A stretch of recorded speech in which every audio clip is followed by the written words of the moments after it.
더듬이. 네, 안녕하세요. 더듬이의 사카린. 오편입니다. 예, 반갑습니다. 네, 반갑습니다. 예, 먼저 그냥 깔끔하게 말씀드리겠습니다. 2월 달에 업로드 한다고 했는데 네. 약속 지키지 못한 점 죄송합니다.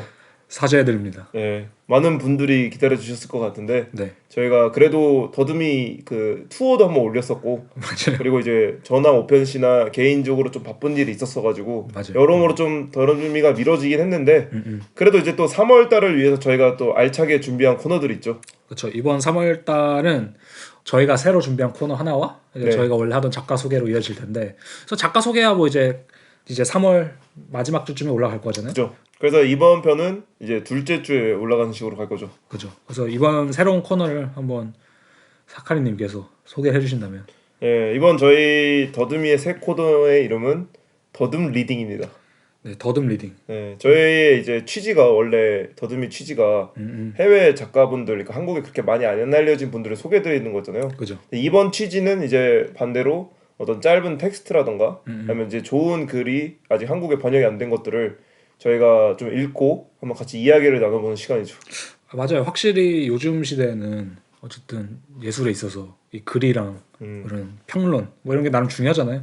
그죠. 그 다음에 저희가 아무래도 작가 소개만을 하면은 다룰 수 없는 부분들이 있잖아요. 그러니까 좀 뭐 전문적이라고 해야 될까? 아니면 어떤 좀 심도 있게 좀 여러 가지 얘기해 볼 시간이 없잖아요. 왜냐하면은 어쨌든 작가 소개라는 걸 해야 되기 때문에 저희가 무슨 회화에 대해서 한두 시간씩 떠들 수 없고. 그죠. 뭐 예를 들자면.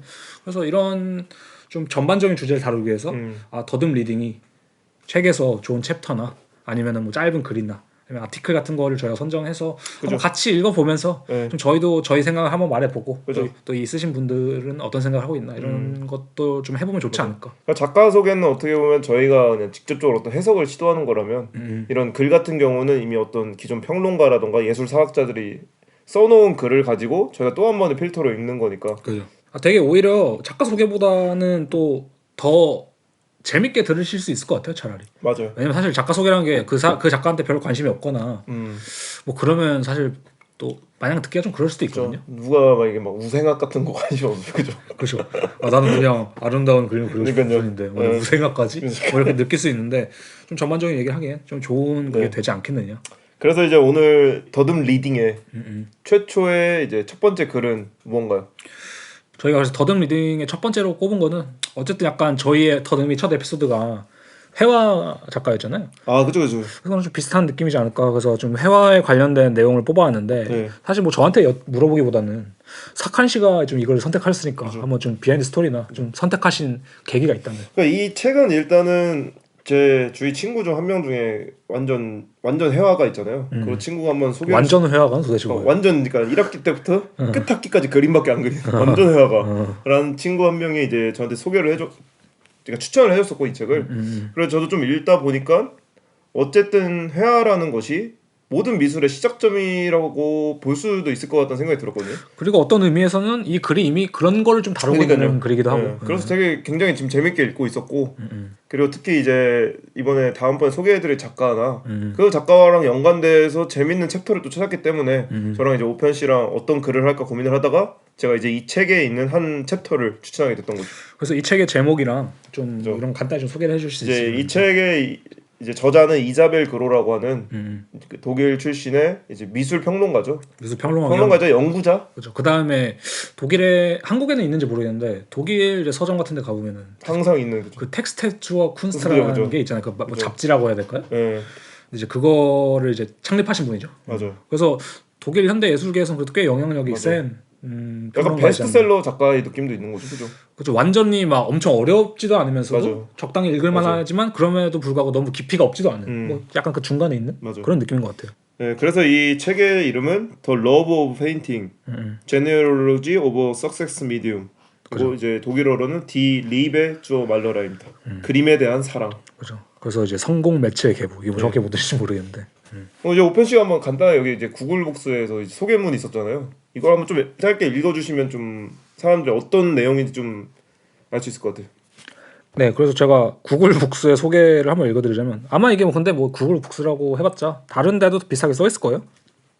그래서 한번 읽어드리자면은 회화는 예술 분야에서 지배적인 위치를 잃은 것처럼 보입니다. 하지만 전시된 사진, 설치, 퍼포먼스 등을 자세히 살펴보면 회화의 수사학이 여전히 어디에나 존재한다는 것을 알 수 있습니다. 예술가들과의 교류를 바탕으로 한 고전적 회화 이론의 전통을 따르는 이자벨 그로의 회화에 대한 사랑은 회화라는 예술 형식을 고정된 것이 아니라 생동감의 환상을 만들어내는 회화의 능력으로 인해 매혹적인 잠재력을 지닌 시각적이고 담론적인 물질의 형성으로 간주합니다. 따라서 회화는 그 자체의 프레임의 한계에 국한되지 않고 재료와 물리적 기호 안에 특정한 잠재력을 가지고 있습니다. 회화의 가치는 제작 조건을 드러내고 신비화할 수 있는 능력에 근거합니다. 이 책에는 에두아르드 마네, 유타 퀘터, 마티 키펜베어거, 야나 오일러, 마르셀 브로타이스와 같은 예술가들 작품에 대한 심층적인 분석과 함께 그로의 통찰력을 더욱 심도 있게 논의하고 시험해보는 예술가들과의 대화가 수록되어 있습니다. 그래서 말이 좀 어려운데 간단히 말하자면은 이자벨 그로가 이 책에서 주장하고자 하는 거는 뭐 요즘에 이제 회화가 확실히 지배적인 위치는 아니라고 생각해요. 그러니까 저는 이게 웃긴 게 한국에서는 좀 다르다고 생각하거든요. 한국엔 아직도 회화하는 사람이 되게 많아요. 그럼요. 근데 독일이나 유럽에 나와 보면 사실 특히 뮤지엄 같은 기관에서는 아니면 뭐 쿤스트 할레라든지 쿤스트 뭐 페어인 같은 데라고 할까요? 은근히 그런 데서는 회화전을 보기가 되게 힘들어요. 생각해보면. 근데 저는 요새 또 다시 좀 회화가 약간 뜨고 있는 느낌이 또 들어서 맞아 요새 좀 뜨고 있긴 한데 다시금 약간 가벼운 회화적인 느낌이 좀 뜨고 있는 느낌이라고 해요. 근데 그럼에도 불구하고 그런 회화도 대부분 어떻게 보면 되게 설치라든지 이런 거 좀 혼합이 돼 있고 막 이런 게 있는데 어쨌든 간에 이제 이자백으로 하고자 하는 말은 그건 거죠. 요즘에 회화가 별거 좀 저물고 있는 것처럼 보이는데 사실 요즘에 일어나고 있는 아니면 요즘에 이제 보이는 많은 실천들이 예술적 실천들이 회화적인 것과 그렇게 멀게 떨어져 있지 않을 수 있다. 아니면 그 연관고리가 맞아. 있다. 그래서 회화라는 것이 뭐 좀 다르게 존재하고 있다. 뭐 이런 걸 좀 말하는 것 같은데. 그러니까 저는 이 단어가 되게 중요한 단어인 것 같아요. 회화의 수사. 그러니까 회화라는 것이 어떻게 그려지고 회화가 어떤 작동 방식을 일으키냐가 사실 여러 그죠. 설치나 여러 맞아요. 조각적인 작품에서도 굉장히 흡수돼서 보여지기 때문에 그러니까 어딘가에 있는 그냥 굉장히 기본적인 재료이면서도 어떤 작가의 작품의 심층을 좀 투영할 수 있는 맞아요. 재료로서도 작동하는 느낌? 그리고 저도 중요하다고 생각하는 이제 단어가 중 하나가 생동감의 환상이라는 단어가 있거든요. 이제 영어 버전에서는 이제 vitalistic fantasies, 그래서 생동감을 주는 환상 뭐 이런 거라고 생각하는데 저는 이것도 약간 이자베그로가 좀 중요하게 생각하는 게 있는 것 같아요. 왜냐하면 어떻게 보자면은 환상이란 것은 가짜잖아요. 어떻게 보면 회화라는 것이 사실 어떻게 보자면 제일 가짜스러운 예술일 수도 있거든요. 진짜 표면이니까 그죠. 진짜 말도 그러니까 그 물감으로만 이루어진 가상의 표면이니까. 근데 그것이 어떤 주는 특유의 생동감이 있다. 그 잠재적인 힘이 있다. 뭐 이런 걸 좀 강조하는 것 같은데. 그래서 이 책에서 뭐 프랭크 슈텔라라든지 그죠. 뭐 여러 가지 예술가들을 많이 다루잖아요. 그래서 회화를 사실 하시는 분들이라면은 진짜 읽어보면 좋을 책인데 영어로도 돼 있으니까 네, 독어로는 맞아요. 사실 공부를 안 하면 읽을 수가 없는데 영어로는 어느 정도 읽을 수 있으니까. 제가 한번 이 책을 그래서 한국어로 번역본이 있나 찾아봤더니 전혀 없더라고. 제 생각에 이자벨 그로의 책 아직 한 권 정도 아마 번역이 되어 있나? 아니면 아직 한 권도 안 돼 있나? 제 생각에는 딱히 본 적이 없는 걸 보면은 안 돼 있는 것 같은데. 그래서 회화를 하신 분들께 좀 추천드리는 책이다. 이 책의 챕터를 한번 소개해 드릴까요? 네, 그래서 이 책은 총 6개의 챕터로 이루어져 있는데 그래서 하나씩 읽어드리자면은 첫 번째 챕터는 회화의 강화된 외부화 그리고 지적 명망 이렇게 해석할 수 있고 두 번째는 반주체적 절차 및 스스로 행동하는 회화 세 번째는 회화에 대한 회화 네 번째는 회화 없는 회화 다섯 번째는 네트워크 회화를 넘어서 여섯 번째는 회화의 가치 뭐 이런 식으로 이루어져 있는데 저희가 읽는 챕터는 이제 맞아요. 네 번째 챕터인 Painting Without Painting. 그죠. 사실 이 챕터 안에 이제 저희가 소개해드리는 이자 겐츠켄과 이제 레이첼 해리슨에 대한 이야기가 있죠. 그렇죠. 그래서 저희가 특별히 이제 그 챕터를 뽑았는데 그래서 이 챕터의 풀 네임을 말씀드리자면은 이자 겐츠켄과 레이첼 해리슨의 작업에 등장하는 의인화, 마네퀸 그리고 회화라는 제목을 가지고 있는데 그래서 제목에서도 알 수 있다시피 이 글은 이자 겐츠켄이랑 레이첼 해리슨의 작업을 좀 구체적으로 바라보면서 좀 고찰하고 두 명의 작가가 가지는 의인화라든지 어떤 마네킹을 사용한다는 습성이라든지 그런 것을 가지고 현재 회화와 약간 연결지어서 여러 가지 이야기를 좀 하는 챕터라고 생각하시면 될 것 같아요. 좀 역사적으로 봤을 때 뭐 그러니까 미술 산업에서 어떻게 이제 인간적인 피규어가 들어가고 그죠. 그것이 지금 이자 겐츠켄과 레이첼 해리슨이라는 이 두 작가한테 어떻게 특징적으로 나타나는지 뭐 그런 이야기였죠. 특별히. 사실 그래서 어떻게 보면 회화 얘기를 하면서 이 둘을 다룬다는 게 사실 좀 웃기다고 할 수도 있을 것 같은데 그래서 이 챕터 이름이 재밌는 거죠. 그죠. 페인팅 without painting. 맞아요. 회화 없는 회화라고 해서 홍철 없는 홍철팀에 대한 이야기죠. 맞아요. 이자 겐츠켄이랑 레이첼 해리슨 외에도 이제 그 전 그러니까 큰 챕터 안에 들어있던 이야기가 이제 웨이드 가이통이랑 또 마르셀 브로타였었거든요. 그런 걸 보면 이제 이 두 명이 직접적으로 어떤 페인팅을 하지 않더라도 회화의 성분이 이들이 나타내고자 하는 의인화적인 작업에 어떻게 드러나는지에 대한 이야기도 있고 그것들을 이제 저희가 한번 얘기해보는 시간이죠. 저희가 아마 진행하는 방식은 그래도 그 이제 이자벨 그로가 책을 집필한 그 시간의 흐름에 따라 그거 따라가야죠. 그래서 하나씩 얘기를 해보고 마지막에 정리를 좀 해보고 그다음 저희 생각을 좀 얘기할 것 같은데 그래서 어쨌든 한번 시작해 보도록 하죠. 저희도 이게 지금 처음 하는 거잖아요. 네. 그래서 뭐 어떻게 진행될지 모르겠는데 잘 진행되길 바라야죠. 그래서 한번 저희 시작해 보겠습니다. 네. 더듬 리딩 시작합니다.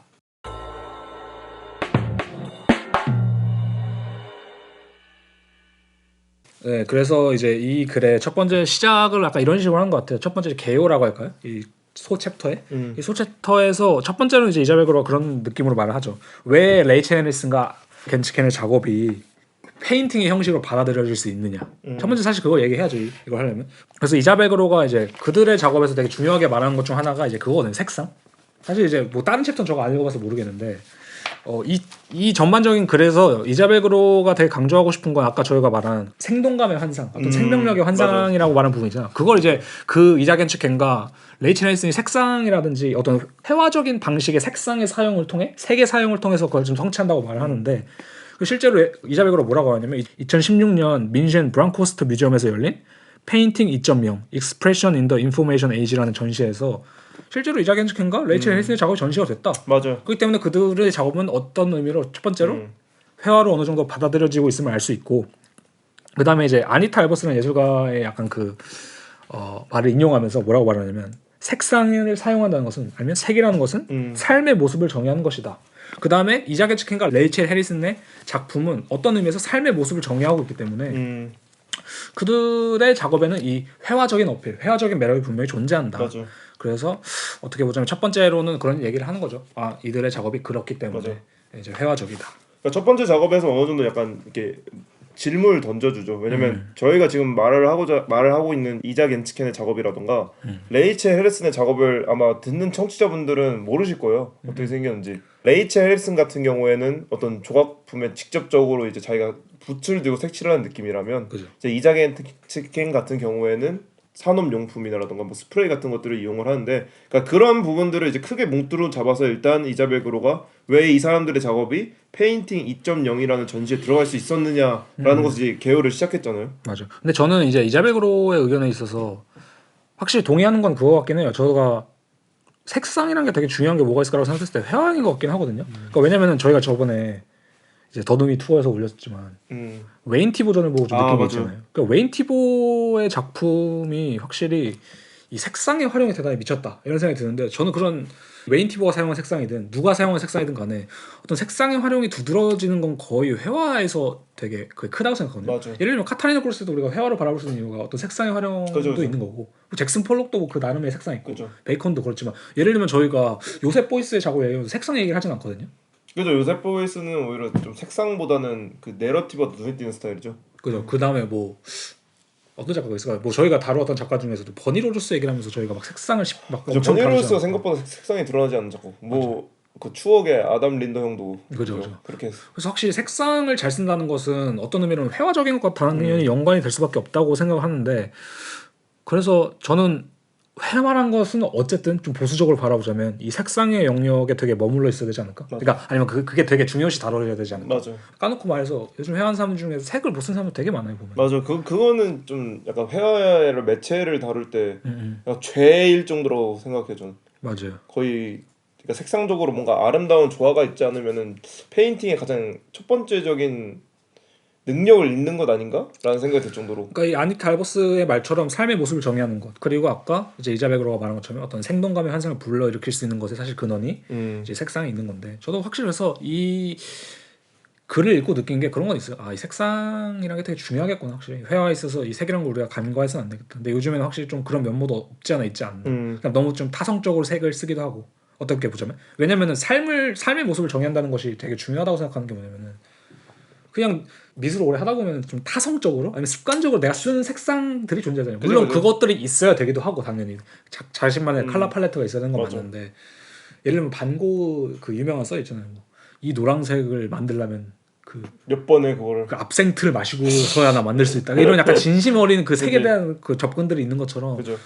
뭐 어쨌든 간에 이자벨 그로가 정의하는 레이첼 헬슨과 뭐 이자 겐츠켄의 방법론이 사실 그런 거 맞닿아 맞아요. 있겠다. 그다음에 이게 아까 말씀하신 것처럼 이게 이 색상의 사용이 비단 아름다운 것만 표현하기보다는 차차 설명하겠지만 이자 겐츠켄이나 레이첼 헬슨의 작업에서는 이게 아름다운 색상의 활용이 아니라 색상이 되게 비참하거나 맞아. 되게 이상한 색상의 활용이 어떻게 보자면 이 시대에서는 더 어떠한 생명을 불러 일으키기도 한다. 맞아. 그래서 시대에 따른 색상의 활용도 있을 맞아. 것이다. 뭐 이렇게 좀 말을 하는 거죠.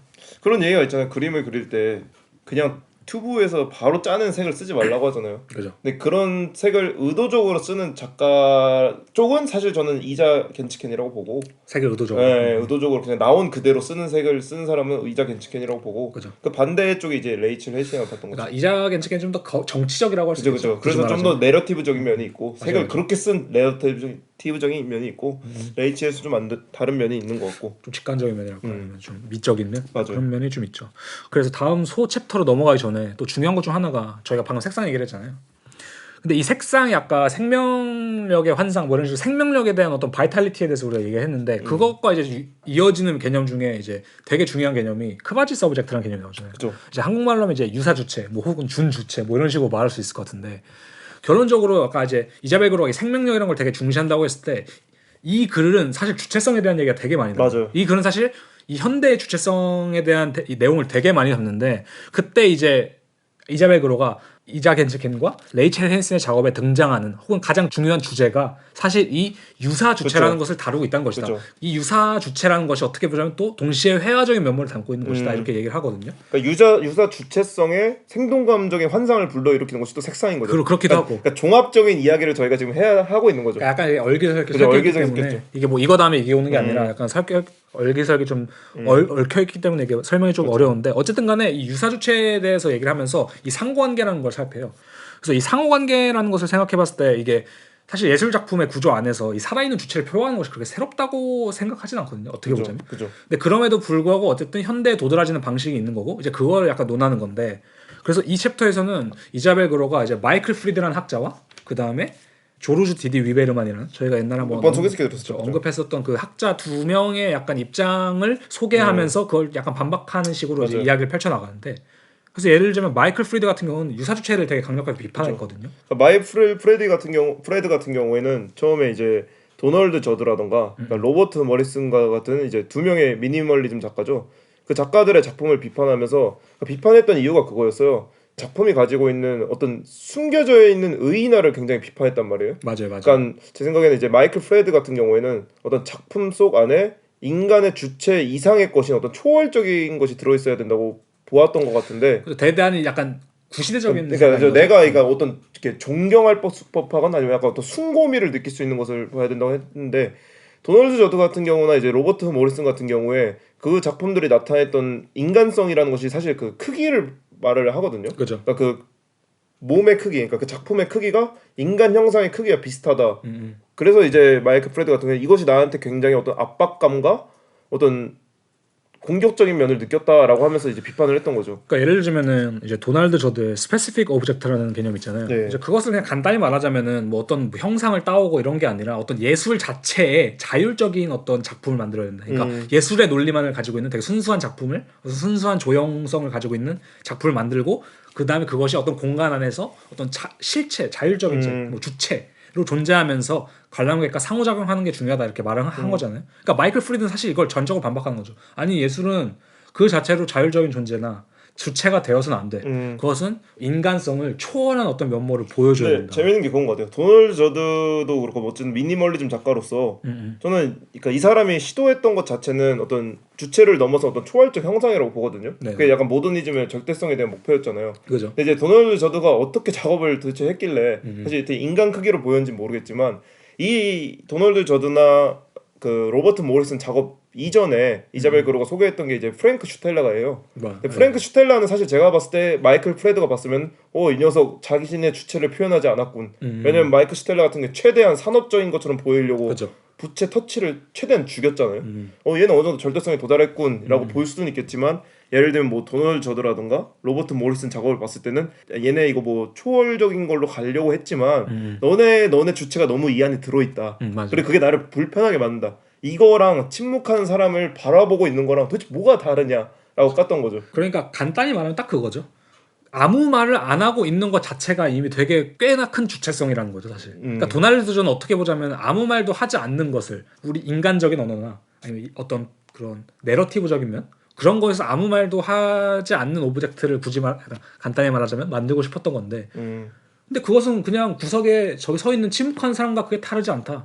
왜냐면은 우리가 어떤 초월적인 것을 만들려면은 아무것도 말하지 않으면 초월적이게 되는 건 아니잖아요. 그래서 이제 마이클 프리드는 이제 그걸 반대한 거죠, 사실. 간단히 얘기하자면. 그죠. 그다음에 이제 조르주 디디 위베르만 같은 경우는 약간 이제 그 마이클 프리드랑은 반대인 건데 이 스페시픽 오브젝트라는 그 자율적인 어떤 실체로 존재하는 그 관객과 상호작용하고 그 공간에 어떤 뭐랄까 무게를 가지고 거기 존재하는 순간 그것은 무의식적으로 이미 주체가 되어버렸다. 그러니까 이미 관람객이 들어서고 그것을 이렇게 둘러보면서 빙빙 그죠. 돌 거 아니에요. 돌면서 어쨌든 관람객 각자 개인만의 어떤 작품과의 상호작용이 있을 거란 말이에요. 그러니까 그것이 되고 그 사이에 관계성이 생기는 순간부터 이미 그것을 잃어버린다는 거죠. 그래서 이미 주체가 됐다는 주체가 될 거죠. 수 있다는 거죠. 그죠? 근데 중요한 것은 이제 이자벨 그로 같은 경우는 이 둘의 의견에 사실 다 별로 동감하지는 않는다고 하더라고요. 간단히 말하자면 그런 거죠. 프리드가 말하는 어떤 상호작용의 불가능성이라는 아이디어에도 반대를 하는 거고 동시에 위베르만이 제시한 이 상호작용의 아이디어에도 반대하는 건데 오히려 이자벨 그로가 주장하는 것은 약간 그런 거죠. 주체와 같이 행동하는 예술 혹은 자신을 주체라 주장하는 예술의 정의 자체가 예술 작품이 가진 재료라든지 환경, 뭐 역사적 문맥 자체를 되게 모호하게 만들기 때문에 자기는 이런 식으로 접근을 하고 싶지 않다고 말하는 거거든요. 아 그냥 뭐 예술이 순수하니까 이게 어쩌고 이게 그죠, 아니라 그게 너무 우리는 이걸 시대적이고 맞아. 좀 더 그런 식으로 분석을 해야 된다. 그래서 나는 이것이 신자유주의 경제와 그 엮어서 해석될 때 제대로 해석될 맞아요. 수 있다 생각한다. 맞아요. 그 예술 안에 어떤 유사 주체라든지 그죠. 주체라는 맥락이. 그래서 이 다음 챕터의 제목이 이제 몸들, 정체성들 그리고 인간의 형상이라는 제목으로 나오는데 네. 그래서 여기서는 간단히 이제 이자벨 그로가 미니멀리즘 조각이라든지 어떤 이 미니멀리즘적인 운동이 어떻게 이제 이자겐 츠켄과 레이첼 해리슨의 작품까지 발전했는지 맞아요. 약간 타임라인을 읊어주는데 그래서 간단하게 얘기하자면 초창기의 미니멀리즘은 이제 어떤 개인적이거나 이 주체적인 그 경험이라든지 아까 말씀하신 것처럼 그것들의 어떤 주체성이 깃드는 것을 방지하기 프랭크 위해서 슈타일러처럼 그죠. 되게 산업적인 재료를 많이 사용했다고 해요. 근데 반대로 이제 60, 70년대 이제 포스트 미니멀리스트들은 예술 작품의 목표를 이제 다시 개인과 되게 그 주체 차원을 끌고 들어왔다고 말하더라고요. 맞아. 예를 들면 이제 에바 에스나 비토 아콘치 같은 경우를 되게 예시로 들 수 있을 것 같은데 비토와 콘치 같은 경우에는 제가 좀 찾아봤더니 실제로 약간 미니멀리즘 작업 밑에서 이제 마스터베이션을 하잖아요. 맞아 그런 거. 그리고 에바 에세 같은 경우에는 뭐 산스 2라는 작업을 예로 들었는데 그 작업도 이제 자신의 신체적 형상을 어떤 식으로 보면 약간 미니멀리즘 조각처럼 이렇게 그죠, 칠을 하는데 사실 정말 지극히 개인적인 몸에서 나온 맞아요. 재료 같은 그런 거죠. 아마 에바 에스가 이제 요즘에 많이 쓰는 어떤 라텍스나 요새 다시 나오고 있죠, 그죠? 스타킹 미야 맞아요. 뭐 이런 거에 약간 거의 이제 초창기 거장 느낌 거죠. 거장 느낌인 거죠. 그러니까 80, 90년대에는 이제 마이크 켈리나 자닌 안토니 같은 작가들을 예시로 들면서 미니멀리스트들이 이제 몸이나 아니면 어떤 개인적인 그 서사와 엮였던 전시대 움직임을 사회적인 것을 끌고 맞아요. 나서 주체성의 정치 혹은 이데올로기 비판과 되게 결합했다고 많이 말을 하거든요. 여기서 예를 들어서 이제 또 마이크 켈리 작업 같은 경우는 이제 인형이라고 하는 어쩌면 굉장히 중립적일 수 있는 그러니까 미니멀리즘적일 수 있는 대상을 좀 연구하는 방식을 통해서 그러니까 우리 사회에 가진 사람들이 가졌던 인식을 약간 좀 건드리잖아요. 사회적 문제도 그렇고 또 교육적인 측면 이런 것도 건드렸죠.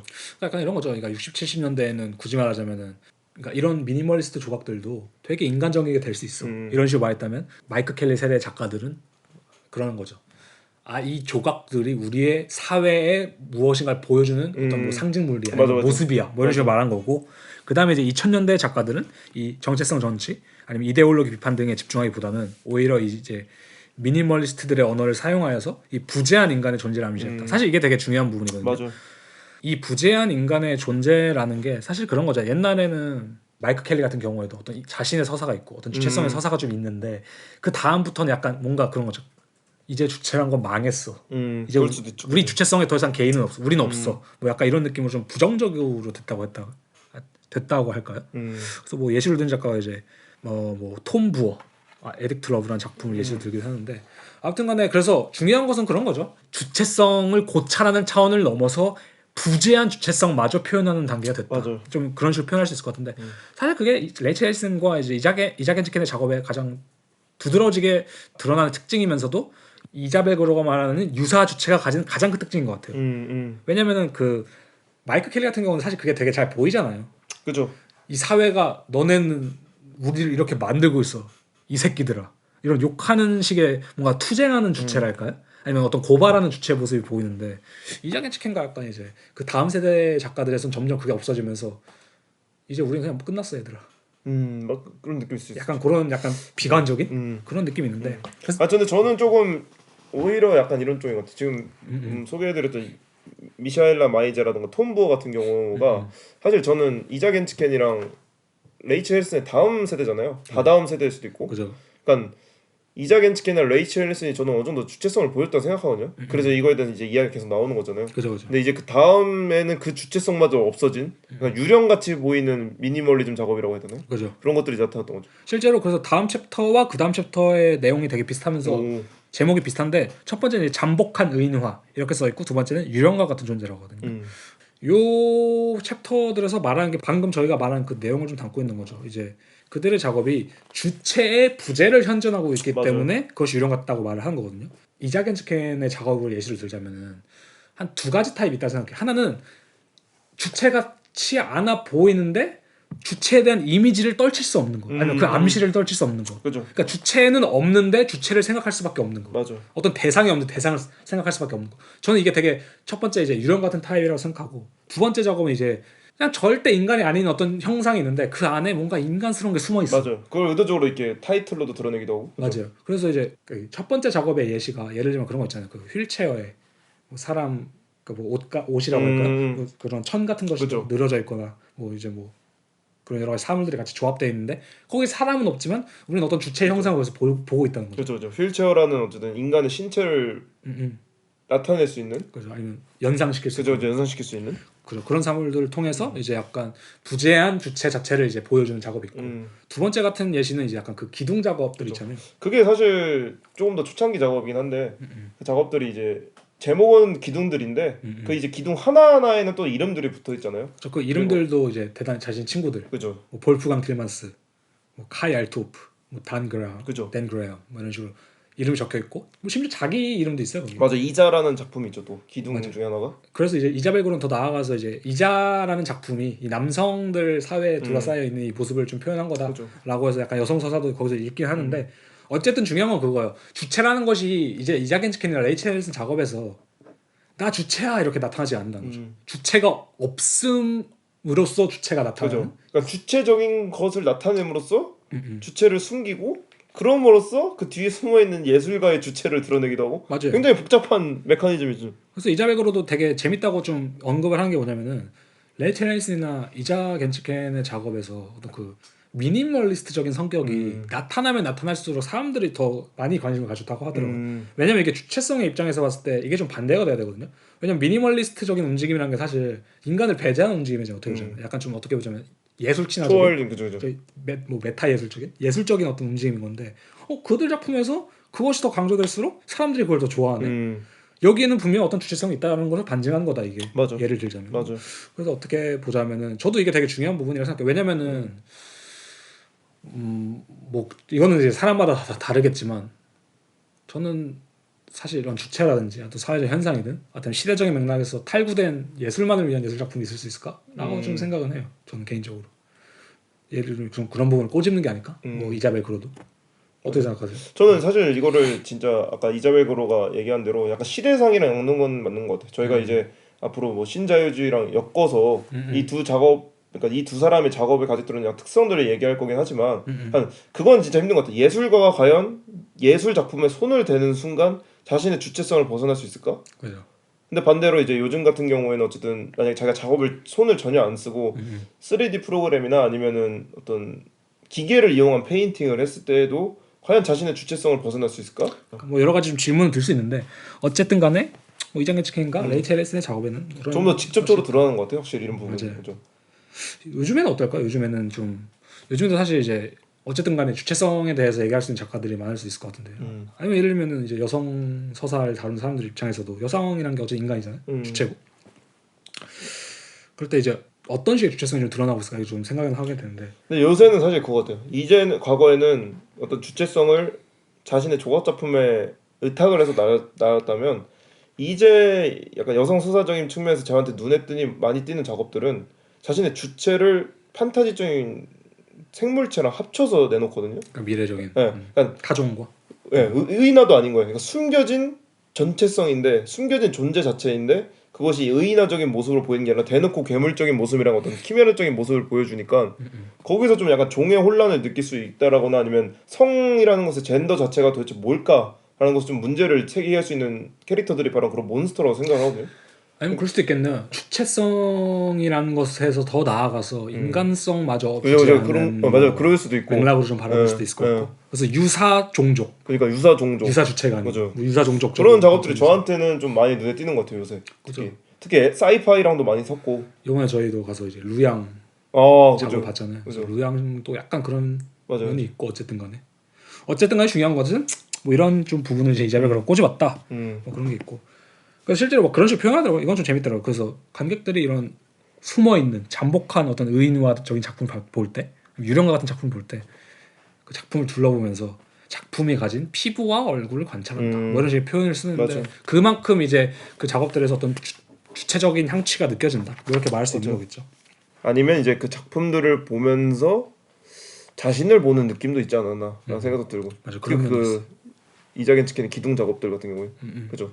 그래서 이제 다음 챕터의 이름은 이제 스스로 행해야 하는 회화, 이제 셀프 액팅 페인팅이라는 챕터인데 여기서 크게 뭐 말할 건 없을 것 같은데 저는 그게 좀 재밌었어요 챕터에서. 이자 겐츠켄이 이제 작품을 할 때 뭐 테이프 같은 거를 쓰잖아요. 예를 맞아요. 들자면. 근데 그런 제스처들을 봤을 때 우리가 이 사람이 이걸 테이프를 붙였네가 아니라 이거 약간 붓질의 약간 그 붓질의 연장선이라고 보더라고요. 그러니까 현대적 방식의 붓질. 그러니까 그죠. 신자유주의 경제 안에 있는 어떤 그 회화적 제스처를 맞아. 어떤 테이프라든지 뭘 붙인다든지 그런 여러 가지 좀 다양한 시도라고 좀 바라보더라고요. 그죠. 그러니까 새로운 회화의 역할인 거죠. 그러니까 회화의 과거의 회화는 어쨌든 물감을 붓을 이용해서 그리는 거였다면 그죠. 이제 그것이 어떤 식으로 산업화가 되고 그것마저 이제 그러니까 그런 작동 방식이 팔릴 수 있는 물건으로 변했을 때 아니면 어떤 디자인의 영역으로 들어갔을 때 스티커도 당연히 쓸 수도 있고 테이프도 그죠, 쓸 그죠. 수도 있고 그것이 비단 붓으로만 그린다고 해서 회화적 역할을 나타내는 게 아니잖아요. 그죠, 그죠. 그러니까 그런 식으로 표현할 수 있는 점을 이제 이자 겐츠켄 작업에서 이제 나타내기 시작했던 거죠. 맞아요. 저는 되게 이 분석이 좀 감성적이라기보다는 그러니까 좋은 의미에서 맞아, 감성적이라고 맞아. 생각했어요. 왜냐면은 그냥 누가 테이프를 붙여놓거나 지금 말씀하신 것처럼 스티커도 좋은 예시일 것 같은데 그게 우리가 회화적 제스처라고 잘 생각을 안 하잖아요. 그죠. 근데 사실 그런 것들이 어떤 이 시대상과 맞물리면서 되게 우리한테 어떤 주체적인 활력을 맞아. 되게 넣어주는 부분이 있기 때문에. 맞아요. 그리고 레이첼 헬슨 작업 같은 경우에는 그거 있잖아요. 요즘에 막 스프레이 그걸 뭐라고 하죠? 한국말로? 그 스프레이인데 뿌리면은 이제 스티로폼처럼 굳는 거 있잖아요. 촥 이렇게 뿌리면 이제 부풀어 오르면서 굳잖아요. 그 이제 건축할 때 쓰는 그죠? 거요. 건축할 때 예, 쓰는 예. 거. 실제로 레이첼 헬슨 그런 거 많이 쓰잖아요. 맞아. 그래서 그런 것도 보면은 스스로 만들어진 페인팅이라고 썼을 때 그 의미가 약간 그거라고 하더라고요. 그게 약간 스스로 이렇게 커지잖아요. 그게 어떻게 보자면. 근데 그런 데서 오는 재료적 활력도 분명히 존재한다. 근데 이거는 정말 약간 이자벨 고로의 개인적인 진짜 감성적 관점이라고 볼 수도 있겠네요. 맞아요. 이거를 그러니까 그냥 재료로만 보면은 사실 어떤 큰 감흥이 없을 수 있는데 맞아요.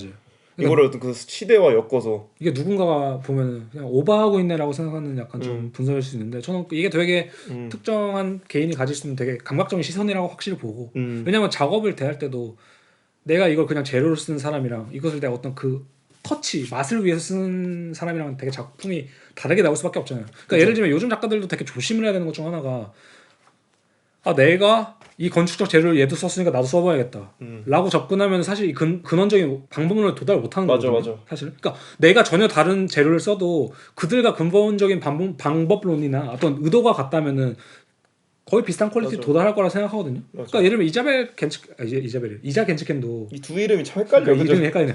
이자 겐츠켄도 이 테이프를 우리가 그냥 얘가 이게 붙였네, 이 회색을 넣기 위해 붙였네, 뭘 하기 위해 붙였네라고 생각하는 순간 그냥 어떤 되게 부차적인 재료가 될 수밖에 맞아. 없는데 이것이 회화의 붓질의 연장선일 수 있겠다고 생각하는 순간 되게 많은 자유가 맞아. 생기거든요. 그리고 그게 이제 회화의 수삭이 가질 수 있는 장점인 거죠. 맞아요. 개인성 아니면은 여기서 이제 이자벨 그로 같은 경우에는 옴니 프레젠저라고 하거든요. 옴니란 프레젠저라고 했을 때 이걸 한국말로 어떻게 할까요?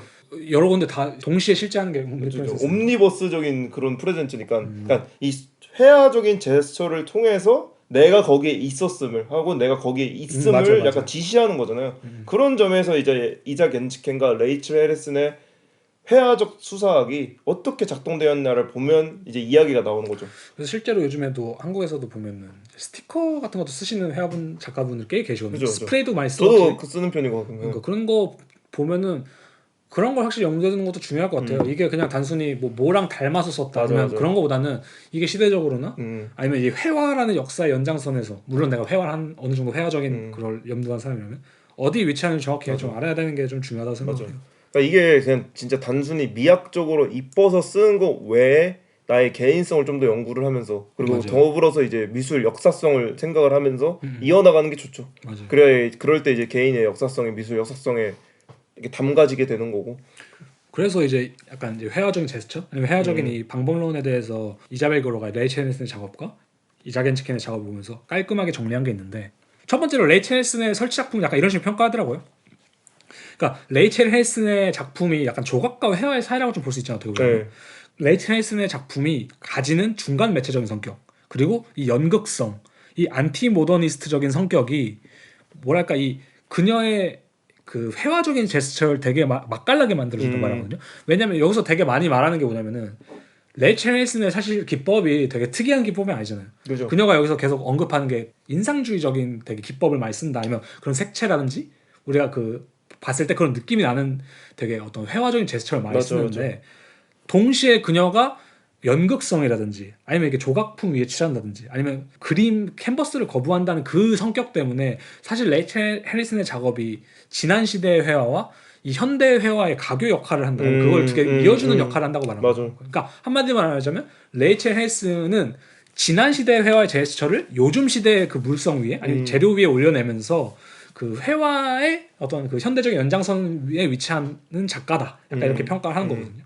회화적으로 보이지 않더라도. 그러니까 새로운 방식의 이제 출구를 열어준 거죠. 그 전까지는 그러니까 이 얘기들이 계속 이제 어쩌면 회화에 대한 고전적인 접근 방식으로도 가야 될 것 같은데 그러니까 회화의 표면성에서 우리가 어떤 절대성인 임의적인거나 아니면 뭔가를 발견하려고 했다면 레이첼 헬슨 그걸 과감히 꺼내서 자기 조각 작품 위에 그 색채를 올려놨을 때 이미 이게 이 맥락이 완전히 달라진다는 거죠. 그러니까 더 쉬운 예시로 사실 이게 비슷한 나이대일 텐데 레이첼 헬슨과 이제 카타리나 골세가 대표적인 예시잖아요. 이게 뭐 그걸 공간에 칠하면 또 달라지는 거죠. 이게 공간의 천을 활용해서 칠한다든지 하는 순간 또 이게 맞아요. 되게 새로운 느낌을 주잖아요. 옛날 회화 같지 않잖아. 근데 중요한 건 뭐 카타리나 골세가 뭐 이렇게 스프레이를 쓰고 하지만 동시에 그녀가 쓴 색감이나 어떤 방식 자체가 지난 시대의 회화에서 완전히 벗어난다고 볼 수는 없잖아요. 그죠. 오히려 그죠. 굉장히 거기서 많이 가져오는 것도 있고. 그렇기 때문에 약간 그런 식으로 바라봤을 때 맞아요. 이 사람 레이첼 헬슨의 작업은 이 두 가지의 제스처, 근대 회화적인 제스처가 있고 또 현대적인 또 다른 제스처가 있다.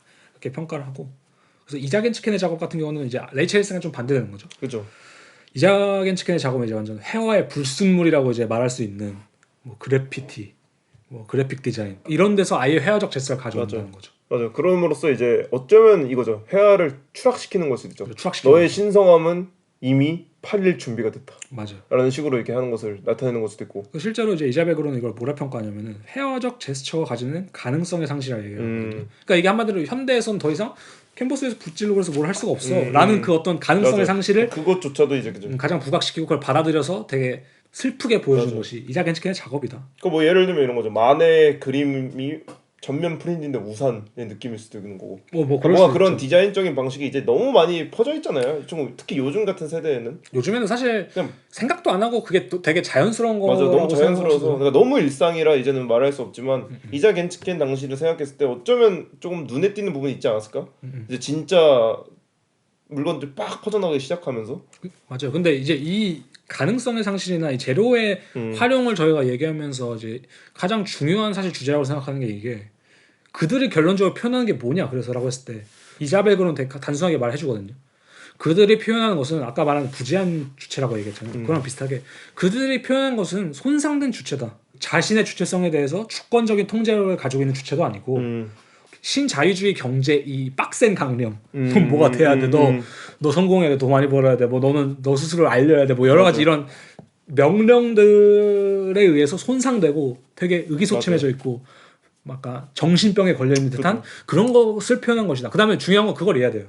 결론적으로 이자겐 치켄의 작업이 생명력이 넘치는 것은 한떨기 아름다운 꽃 같아서 생명력이 넘친 게 아니라 날아다니는 새 같아서 그치, 이게 생명력이 넘친 게 아니라 상처 있고 이 정신병 같은 맞아. 모습을 보여주기 때문에 생명력이 있는 것이고 맞아. 그냥 그런 것이 매체적인 방법에서 뭐 테이프를 쓴다든지 뭐 맞아. 스프레이를 쓴다든지 뭐 여러 가지 산업적인 맞아. 재료를 쓴다든지 근데 이게 되게 그런 어떤 거- 여성 수사로 가도 재밌는 게 사실 미니멀리즘 아까 저희가 처음에 얘기했을 때 미니멀리즘 어떤 절대성이 있고 그것이 초창기 미니멀리즘은 색이 없잖아요. 그죠. 그냥 산업용 색 자체만 딱 놓여 있잖아요. 근데 그거를 약간 이제 절대적인 위치에 있는 어떤 남성이라던가 아니면 누군가한테 영향받지 않을 수 있는 사람 있잖아요. 그죠. 나는 나 자신의 초월적 존재다라고 본다면 제가 봤을 때 이 다른 색들 아니면 이자 겐츠켄의 작업이라던가 레이첼 헤르센 작업에서 어떤 유사 주체들한테 뿌려지거나 막 이렇게 붓질 당하는 그런 주체들은 약간 난도질 당하는 약간 난도질 당한 느낌인 거죠. 그래서 이거를 되게 이자백으로도 그렇지만 이걸 약간 우화적으로 표현했다고 하거든요. 그러니까 저는 이 작업 보면 이 파트를 보면서 드는 생각이 오노요코 퍼포먼스가 생각나더라고. 오노요코가 이제 옷을 딱 입고 이렇게 무대 한가운데 있어서 가위를 들고 있어요. 그렇게 해서 이제 사람들한테 와서 알아서 잘라가라고 하거든요. 맞아. 그래서 이제 막 사람들이 와서 옷을 막 잘라가거나 머리도 잘라가고 막 심지어 그러잖아요. 맞아. 그러니까 손해당하고 훼손당하고 있는 자신을 오노요코는 자기 자체로 표현을 했다면 이자 겐츠켄이나 이제 레이첼 레이슨 같은 경우에는 붓질하는 방법이라든가 아니 그것들이 뿌려지는 방법이라든가 어떤 난도질 당하는 방법을 유사 주체라는 조각으로 표현함으로써 좀 자신들의 상황이나 아니면 모든 사람들의 상황을 나타낸 것이 아닐까라는 생각이 드는 거죠. 그래서 결국엔 저는 이거 같아요. 이게 이 사람들의 조각품으로 보일 수 있는 게 상처 입히고 있는 사회를 보여준다라기보다는 맞아요. 상처 받고 있는 주체를 보여주는 거죠. 이 맞아요, 조각품들이. 그래서 되게 인상 깊은 거고 이런 부분이 이제 역사적인 측면에서 초창기 미니멀리즘에서 이렇게 넘어왔다라는 부분이 굉장히 의미 있는 것 같아요. 그다음에 그게 되게 재밌는 것 중 하나가 뭐냐면은 이자백으로는 약간 그런 식으로 표현하거든요. 그들이 하고 있는 게 뭐냐면 방금 말씀하신 것처럼 사회가 이래요를 보여주는 게 아니니까 그러니까 예술에서 우리가 신자유주의 체제에서 우리가 흔하게 경험하는 예를 들면 흔하다는 건 이제 그 전시대 거라고 하는 건데 마이클 켈리처럼 사회를 비판하는 움직임이 있는 게 아니라 뭔가 아무것도 없는 것 같은데 익숙한 애들이 있어. 전시장을 가니까 뭔가 나 같은 뭔지 알아? 그러니까 그거를 통해서 이제 그들의 작업이 어떤 현대의 유사주체적인 역할을 하고 있다는 건데, 그러니까 실제로 되게 중요한 게 뭐냐면은 그들이 사실 반복해서 사용하는 내러티브가 그렇게 변하지가 않거든요. 물론 형태적으로는 변하는데 어떤 상처받은 영혼 아니면 뭐 손상된 주체, 어떤 귀찮은 존재 뭐 이런 식이라고 쳤을 때 그들의 내러티브가 그렇게 과감하게 변하지 않는데 이자벨그는 그거에 대해서 뭐라고 하냐면은 만약에 매번 똑같은 내러티브를 우리가 마주하고 있다면 그것은 내러티브가 진부한 게 아니라 그 안에 회의론을 생각해봐야 된다. 그러니까 무슨 느낌인지 알 것 같아요. 그러니까 내가 맨날 똑같은 일을 하고 있고 누군가 계속 똑같은 작업을 만든다면은 그거는 그 사람이 그걸 가치 있다고 생각하기보다는 그 안에 회의론이 있다고 생각하는 아니면 이거죠. 여전히 치료받지 못한 여전히 상처받고 있는 그죠. 주체를 볼 수 있는 거. 근데 저는 모르겠어요. 이게 지금 와서는 어떻게 보면 이게 좀 뭐 누구든지 생각할 수 있는 내용이지 않을까라고 생각하는데 그럼에도 불구하고 좀 신비한 부분이 있는 게 그거 같아요. 확실히 내가 너무나도 잘 알고 있는 것을 예술에서 본 적이 있나? 라는 생각이 좀 있는 거예요. 어떻게 보자면. 근데 왜냐면 예술가는 계속 새로운 걸 하고 싶고 자극적이고 싶어 하기도 하고 뭐 주목을 받고 싶어 하잖아요. 좀 먹고 살려면은. 근데 중요한 건 이들의 작품은 어떤 의미에서는 전혀 그런 면이 없다. 내용적으로 봤을 때는 뭐 그런 아니면 그게 가장 일상적인 주제라서 못 찾아낸 걸 수도 있다는 생각이 들어요. 그러니까 당연히 지금 내가 어떤 식으로 그 당시 신자유주의 물결에 상업화되는 부분에서 눈치를 못 채고 있다라는 거는 그만큼 그 지배 구조가 너무 자연스럽게 흘러간다는 거거든요. 맞아, 그것도 근데 있죠. 이제 이자벨 그로나 이자 겐츠켄이나 레이첼 해리슨 같은 경우에는 그것들을 캐치를 하고 자기들의 경험을 통해서 그런 유사 주체를 만들어냈다는 게 되게 어떤 점에서 이런 생각까지 드는 거죠. 여자만이니까 할 수 있었던 거 아닐까? 라는 생각이 들 정도로 뭐 그런 것도 있겠죠. 아무래도. 좀 객관적으로 보는 느낌이 아니라 맞아. 그래서 실제로 이런 내용이 어떻게 이어지냐면 이것도 저는 되게 재밌다고 생각하는데 다음 소챕터의 제목이 그거거든요. 사람의 얼굴을 가진 레디메이드. 근데 여기서 어떤 식으로 이제 이자벨그로 분석을 하냐면은 이제 우리가 레디메이드라면 어쨌든 뒷장 얘기를 해야 되잖아요. 뒷장 같은 경우는 이제 레디메이드를 생산직의 노동에서 예술적인 노동으로 변환했다고 이제 이자벨그로가 평을 하더라고요. 네. 근데 이제 레이첼 해리슨이나 이자겐츠켄이 이제 그 레디메이드 한마디로 기성품을 썼을 때에는 어떤 생산직의 노동을 예술적인 노동으로 변환한다는 어떤 개념적인 게 든 게 아니라 그냥 그들의 형상적인 측면을 그대로 갖다 썼다는 거예요. 맞아. 그러니까 아까 제가 말한 전시장에 갔는데 뭔가 나랑 비슷한 게 있어. 그러니까 마이클 프리드식으로 말하자면은 그냥 뭔가 나랑 비슷하게 생긴 애가 조용히 닥치고 있어 저기. 엄청 불편해 저게. 그지. 그런 감정을 느끼게 한다는 건데 그 기성품들이 하는 역할이 이 작품이 혼란한 이 시대에 뭐 우리의 정체성을 보여주는 거구나라는 개념이 아니라 그냥 걔네들은 자신의 형상 자체로 거기 있는 거예요. 예를 들면 이제 신타식스라는 작업이죠. 신타식스라고 하면 이제 보충제. 그죠. 근데 그 보충제가 거기 올려져 있는 이유는 맞아. 이 시대에 뭐 보충제에 대한 블라블라가 아니라 그냥 보충제를 처먹고 있는 우리의 모습인 거고. 맞아. 뭐 청소기를 활용한 작품이 있어요. 맞아. 청소기인데 그냥 그 형상적인 것을 통해서 우리의 어떤 손상되거나 아니면 이 시대의 어떤 우리의 그 유사 주체적인 모습을 그러니까 주체적인 모습을 보여줘서 유사 주체로 기능한다는 거죠. 그러니까 이 레이첼 헬슨이 이 진공 청소기로 같이 한 작업은 또 재밌던 게 진짜 사람같이 보여요. 어떻게 보면. 왜냐면은 그런 색으로 칠해져 있는 조각품 이게 불룩불룩한 조각 사이에 이게 진공 청소기 약간 껴있는 식으로 있잖아요. 맞아. 근데 이게 사실 얼핏 보면은 누가 봐도 어떤 의미를 내포하는 거를 그러니까 어떤 주체성이 있다라고 느껴지거든요. 왜냐면 오브제라는 것이 어떤 그 내러티브가 그거잖아요. 진공 청소기 우리가 왜 쓰는지 할 때 방 청소할 때 쓰잖아요. 맞아. 그럼 우리 인간밖에 안 쓰는 물건이고. 근데 이제 그런 것들이 있을 때 이 레디메이드가 어떤 내러티브를 가지는 순간 이 가치 있는 조각가의 이야기를 풍부하게 만들어주는 거죠. 그리고 그런 점을 레이첼 헬스는 전 정말 잘 썼다고 보고. 맞아. 그리고 이제 이장현 책도 휠체어 같은 거 쓰잖아요. 그죠. 뭐 그런 것도 생각해봤을 때 좀 드는 생각이 그거 같아요. 이거를 예술의 영역으로 끌고 들어올 생각이 없어 얘는.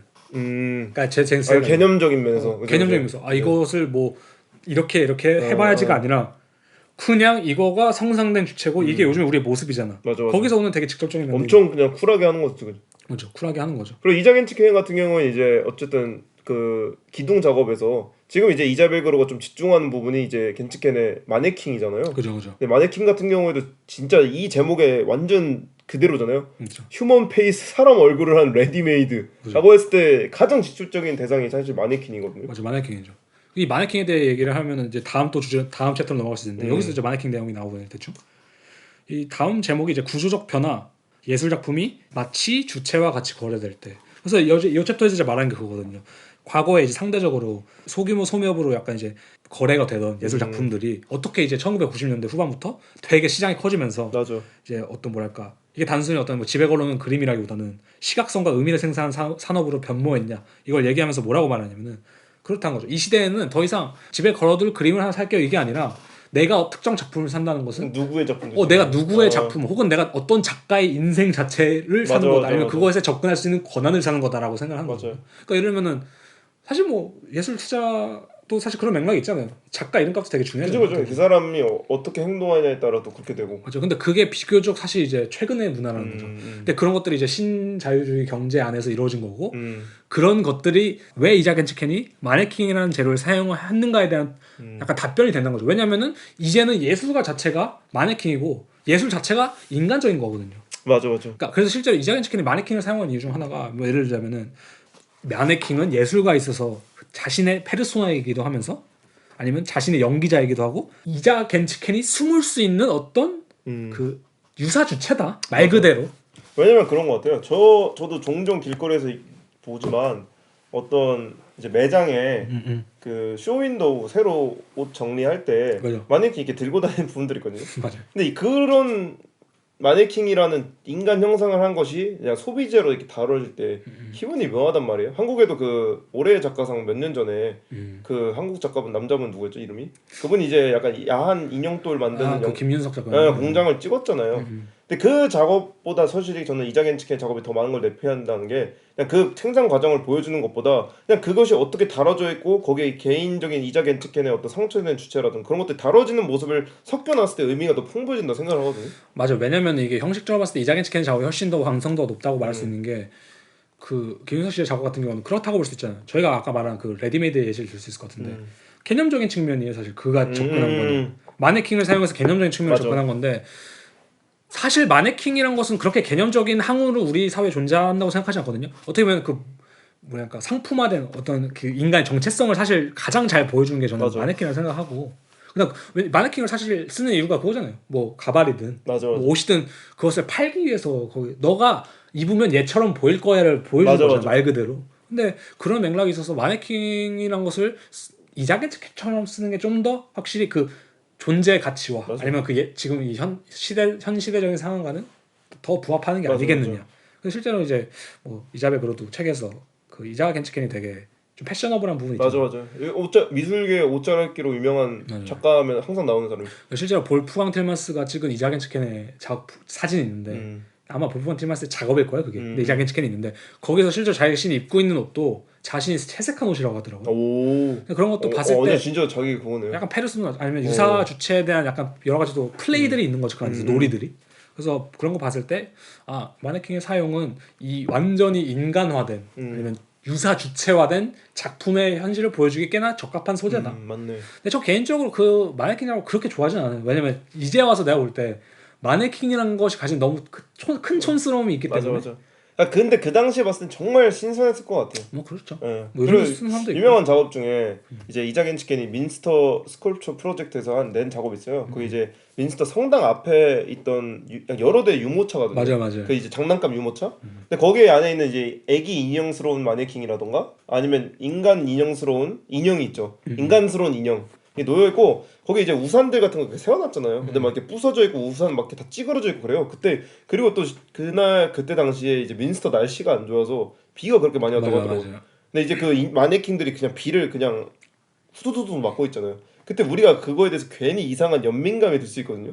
근데 그럴 때 이제 마네킹이 가지고 있는 어떤 유사 주체성이라든지 아니면 이 사회에서 그냥 함부로 다뤄지는 사실 이자겐 치킨도 얘네들을 마네킹들을 스컬프처로서 그냥 밖에 방치한 거거든요. 맞죠. 근데 그게 우리 인간 사회에서 어쨌든 복지 혜택을 받지 못하는 그 당시 방치된 노숙자들을 볼 수도 있는 거고 방치된 소외계층을 볼 수도 있는 거고 그러니까 되게 여러 가지 복합적 감정을 불러일으킬 수 있는 거죠. 맞아. 저는 확실히 그래서 이자벨 그로의 이 분석이 나름 재밌다고 생각하는 이유 중 하나가 아니면 탁월하다? 뭐 이렇게 말할 수 있는 이유 중 하나가 사실 그런 식의 작업을 정치적인 맥락이나 아니면 그 이전 시대 방식으로 어떤 정체성의 정치, 뭐 주체성의 정치, 아니 정체성의 정치, 아니면 뭐 이데올로기 비판적인 맥락으로 받아들이기가 너무 쉽잖아요. 맞아. 예를 들면 이 모습이 뭐 밖에서 이제 뭐 이렇게 비를 맞고 있는 노숙자들이나 버려진 아기들의 그런 걸 형상한 것이 우리는 앞으로 그러시면 안 된다. 뭐 이걸 보고 측은함을 느껴야 된다라고 분석할 수 있는데 이것을 다시금 회화라는 맥락을 가져와서 어떤 그 안에 생명력을 다시 불어넣고 맞아. 이것은 그것에 대한 게 아니라 이것은 그 유사 주체를 만드는 일이다.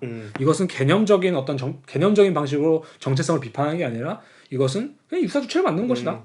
자신이 될 수 있는 거죠. 맞아요. 그래서 이제 벌써 이제 마지막 약간 이제 소챕터로 다시 왔는데 여기서 이제 주체성, 새로운 통화라는 제목을 가지고 있는데 여기서 사실 별 얘기는 아니에요. 저희가 이제 말한 걸 다 정리하는 느낌을 말을 하는 건데. 그러니까 결론적으로 말하면 그런 거예요. 이 유사 주체란 것은 결국에 정신과 약물의 도움 없이는 기능할 수 없는 혹은 전쟁에 지친 아니면 새로운 경제 시대의 모습에 적응한 어떤 그런 주체성에 대한 주체성을 통화로 이제 만들어내는 것이다. 뭐 이렇게 통화가 이제 그 통화인 거죠. 그게. 커런시라고 말을 하는 거죠. 그러니까 한마디로 그런 거죠. 이 손상되고 비참한 이 주체성이 이 시대의 새로운 모습이다. 뻔한 모습이다.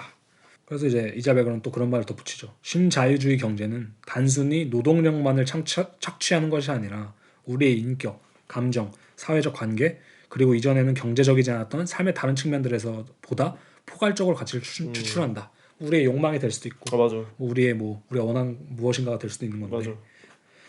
아무튼 중요한 거는 그거 같아요. 어쨌든 간에 그들은 사회에 만연한 문제를 인신론적인 차원에서 재조명하는 것이 아니라 그냥 있는 그대로 회화적인 제스처를 통해서 생명력을 그냥 불어넣어서 보여준 것이다. 이걸로 뭐 어떤 스토리를 만드는 게 아니라 이미 거기에 제스처 자체가 스토리가 된 거죠, 그죠? 맞아요. 그런 부분이 되게 저는 근데 이게 되게 중요하다고 생각한 게 뭐냐면은 요즘에 사회 비판이라든지 뭐 아니면 뭐 이런 식의 맥락의 작업을 가져갔을 때 재미없다라고 느낄 수 있는 이유 중 하나가 접근법이 다 똑같아요. 맞아. 그냥 사회 어떤 비판을 하고 되게 개념적이고. 근데 나는 그냥 누군가 나와서 나는 그냥 이것을 회화적인 관점에서 생명력을 불어넣고 싶었고 너네 다 그렇잖아 그냥 그거 갖다 놓은 거야 라고 하는 사람이 없잖아요. 근데 저는 예술에서 새로운 길을 열어주는 건 어쨌든 간에 이런 새로운 해석들이 있어야 된다고 생각하거든요. 근데 그런 점에 있어서 이건 좀 더 흥미로운 해석이 아니었나. 이 유사주체란 것이 뭐 아마 이자벨 그로가 만들어낸 개념인 것 같긴 한데 아니면 그 당시에 좀 유행했던 개념일 수도 있고 근데 저는 이게 어느 정도 타당하다고 생각하고 우리가 이런 식으로 좀 생각을 발전시켜 나갔을 때 해답이 보이는 작업들이 있는 것 같아요. 맞아. 그러니까 왜냐면 요즘의 작업을 분석하기 힘든 이유 중 하나가 어떤 이런 역사적인 타임라인에서 약간 탈구된 듯한 느낌이 되게 많이 있었던 건데 그냥 하는 느낌이 많죠. 그냥 하는 느낌. 그냥. 그러니까 이걸 우리가 왜 하고 있지? 이뻐서 하는 느낌도 있고. 그러니까 내가 아까 말했잖아 건축 자재로 쓰는 스프레이 이거 부풀어 오르는 거 이걸 내가 왜 쓰고 있지? 라는 질문을 못 하잖아요 우리가. 그렇지. 근데 그런 것들에 대한 어떤 일종의 약간의 그 가이드라인을 좀 던져준 느낌? 맞아. 그래서 좀 좋았던 것 같아요. 그런 것들을 확실히 뭐 어쨌든 저희도 저희 시간 속에 있는 사람들이잖아요. 동시대적인 예술가도 그렇고 아마 인식하지 못하면서 하고 있는 새로운 방법일 수는 있지만 그럼에도 이런 것들을 이렇게 알면서 어떤 가이드라인을 보고 아 얘네가 이렇게 했구나, 얘가 이렇게 했구나라는 거를 알고 있는 건 중요한 것 같아요. 그리고 의외로 그런 작가들이 꽤 많아요 보면은. 뭔가 자신이 회화를 하지 않지만 뭐 설치를 할 수도 있고 뭐 비디오를 할 수도 있지만 그 안에서 의외로 회화적인 것을 찾는 사람들이 꽤 많거든요. 근데 그런 사람들이 한번 좀 생각해볼 만한 방향성이지 맞아. 않나. 그러니까 왜냐면 이게 그러니까 그럴 수 있거든. 누군가 사칸 씨 작업을 보고 사칸이 너 작업 되게 약간 회화적인 면모가 있는 것 같아. 근데 웃긴 건 그거예요. 아무도 그게 뭔 소리인지 몰라요. 뭔 말인지 알아요? 이게 내 작업에 회화적인 면모가 있다는 게 도대체 뭔 소리인지 난 모르겠어. 근데 그것을 이자벨 그로는 사실 구체적으로 풀어서 말해줘. 맞아. 너 작업은 어떤 그 회화에서 중요한 게 뭐 색상인데 그것이 어떤 재료적인 측면에서 잘 나오고 그것이 생명력을 불어넣어주고 뭐저저저 이런 게 있는 것 같다. 맞아. 라고 좀 말해준 것 같아서 내가 난생 처음 들어본 좀 답이다. 그거에 대한. 예를 들면 그런 거죠. 나 민주주의자야. 그래서 민주주의자가 뭔데? 거기서 처음으로 누군가 민주주의 이런 거라고 내가 생각하는 민주주의 이런 거야. 답을 해주는 느낌이었다. 좋네. 그래서 이걸 이제 저희가 좀 바쁘게 뭔가 이걸 진행한 듯 싶은데 다음에 좀 천천히 될 것 같아요. 근데 아무튼 간에 그래서 정리를 한번 해보자면은 이자벨 그로는 이자 겐츠킨과 레이첼 헬슨에 등장하는 의인화된 작품에 초점을 맞추어 그들의 작업을 분석한다. 둘의 작업에서 회화의 역할을 하는 것은 색이라고 말할 수 있으며 색은 죽은 사물의 생명력을 불어넣는다. 이 생명력은 단순히 화사하고 활력이 넘치는 무엇이라기보다는 손상된 그리고 정신병적인 상태를 사물에 불어넣는다. 이자벨 그로는 이러한 특징이 신자유주의 경제가 강제하는 주체 상품화를 경험하는 개인들이 느끼는 감정이라 말한다. 그들의 작품은 사회를 비판하는 것이 아닌 우리의 모습을 담고 있는 무기력한 손상된 사물들을 관객들이 대면하게 만든다. 레이첼 해리슨의 경우 이전 시대의 회화의 특징을 가져간과 동시에 현대의 연극적 제스처를 동시에 가져가면서 회화의 역사의 연장선 안에 작품을 위치시킨다. 이자 겐츠켄의 경우 물감을 붓으로 채색하는 이전 시대의 회화적 방법론 대신에 테이프, 철판, 스프레이, 그래픽 디자인, 사진 등을 새로운 회화적 제스처로 활용한다. 이자벨 그로는 정체성을 상품화시키는 신자유주의의 경제 논리가 예술로 번져왔음을 지적한다. 예술가는 더 이상 작품 뒤에 숨을 수 있는 유령 같은 존재가 아닌 작품 그 자체 혹은 작품 그 이상의 아이콘으로 존재한다. 이자 겐츠켄의 작업은 신자유주의 시대의 예술가의 정체성을 더 적나라하게 보여준 작품이다. 그들의 작품은 분석적인 작품이 아닌 시대상을 그대로 반영한 기진맥진한 포기한 작품에 가깝다. 이게 정리가 되게 깔끔하게 잘하셨네요. 보니까 이게 딱 진짜 이 챕터에서 말하고자 한 내용들의 그거거든요. 그래서 어쨌든 간에 뭐 이 챕터에 대해서는 저희가 많이 얘기를 했으니까 그래서 이제 저희가 이어서 말하려고 하는 게 이제 그거잖아요. 그렇다면 유사 주체란 게 합당하다라고 생각했을 때 다음엔 무엇이 오고 있을까? 이걸 좀 저는 생각해보는 게 되게 중요하다고 생각하거든요. 왜냐면 사실 요즘에 이제 신자유주의 끝이다 뭐 이런 말도 있고 사실 이자겐 치켄도 나이가 있잖아요. 저희가 이자겐 치켄 작업을 보고 더 이상 어떻게 저런 새로운 작업을 하지라는 생각하지 않잖아요. 그러니까 이런 작업을 했구나는 있어도 그러니까 이제 어느 정도 시대의 과거에 머물러 있는 거죠. 그죠. 저 생각에 어쨌든 유사주체란 개념 자체가 조금은 옛날 개념이지 않을까? 옛날까지는 아니고 몇 년 한 10년 전. 지금 이 상태에서는 제 감정으로는 레이첼 해리스나 이자 겐츠켄의 작업마저도 희망적이다. 그렇죠. 이제는 맞아요. 그거조차 찾을 수 없는. 맞아요. 나도 그게 참 신자유주의를 넘어선 이제 그거죠. 이게 참 뭐 오펜시 여기 뭐 써놓은 것처럼 신자유주의 체제를 얘기를 안 할 수가 없잖아요. 그러니까 이거 약간 그런 식으로 말할 수 있을 것 같아요. 포기할 주체라도 있으면 좋겠다. 그러니까 그 느낌이라 그죠. 그러니까 신자유주의 체제에서 뭐 마가릿 대처 이야기가 항상 많이 나오잖아요. 근데 그리고 와서 그때 더불어서 얘기하는 게 항상 약간 펑크라던가 맞아. 아니면 어떤 그 광부들의 파업 운동이었거든요. 그 빌리 엘리엇 영화 보시면 알겠지만 거기서 나오는 사람들 파업도 그렇고. 근데 그런 걸 보면은 그때 당시에는 그나마 상처받은 나라도 발견할 수 있고 내가 누구한테 상처받았는지를 느낄 수라도 있거든요. 그죠. 그러니까 상처받은 내가 있는데 이 신자유주의를 넘어서 좀 더 파편화된 상태에서 참 그게 어려운 것 같아요. 내가 이제 더 이상 나를 상처받았는지도 모르겠어. 근데 뭔가 날 상처 입힌 것 같은데 그렇다고 날 찾을 수도 없어. 맞아요. 난 적이 없거든. 그런 공황 상태에 빠진 느낌이 있는 거죠. 그래서 이 유사 주체 다음에 어떤 움직임들이 올 수 있을까를 좀 저희끼리 얘기해 보는 시간을 네. 잠시 쉬고 와서 네. 얘기해 보는 걸로 하죠. 네, 알겠습니다.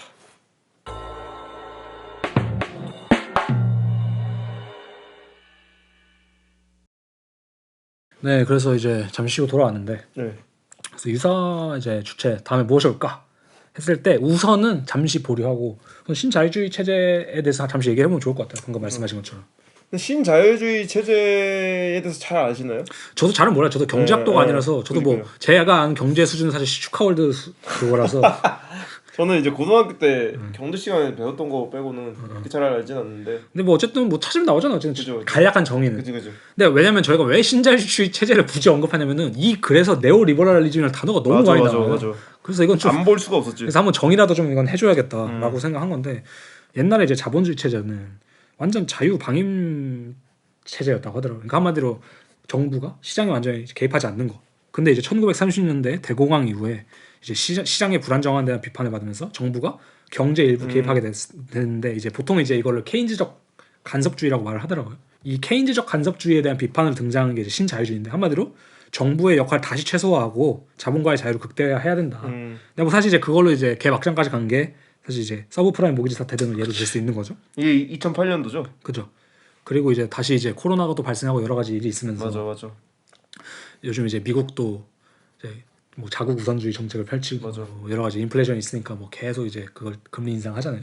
그런 건 다시 이제 어떻게 보자면 정부가 개입을 하고 있는 건데 예를 들면 그런 것도 똑같은 거죠. 뭐 강원랜드 사태라든지 아니면 지금 요즘에 그 건설사들 다 이제 그 미분양 사태돼서 난리잖아요. 그래서 맞아. 정부가 지원을 해줘야 된다. 맞아. 근데 이런 것들도 사실 이제 보면 좀 웃긴 거죠. 그러니까 한때 인터넷에 좀 불만이 있었던 게 그거잖아요.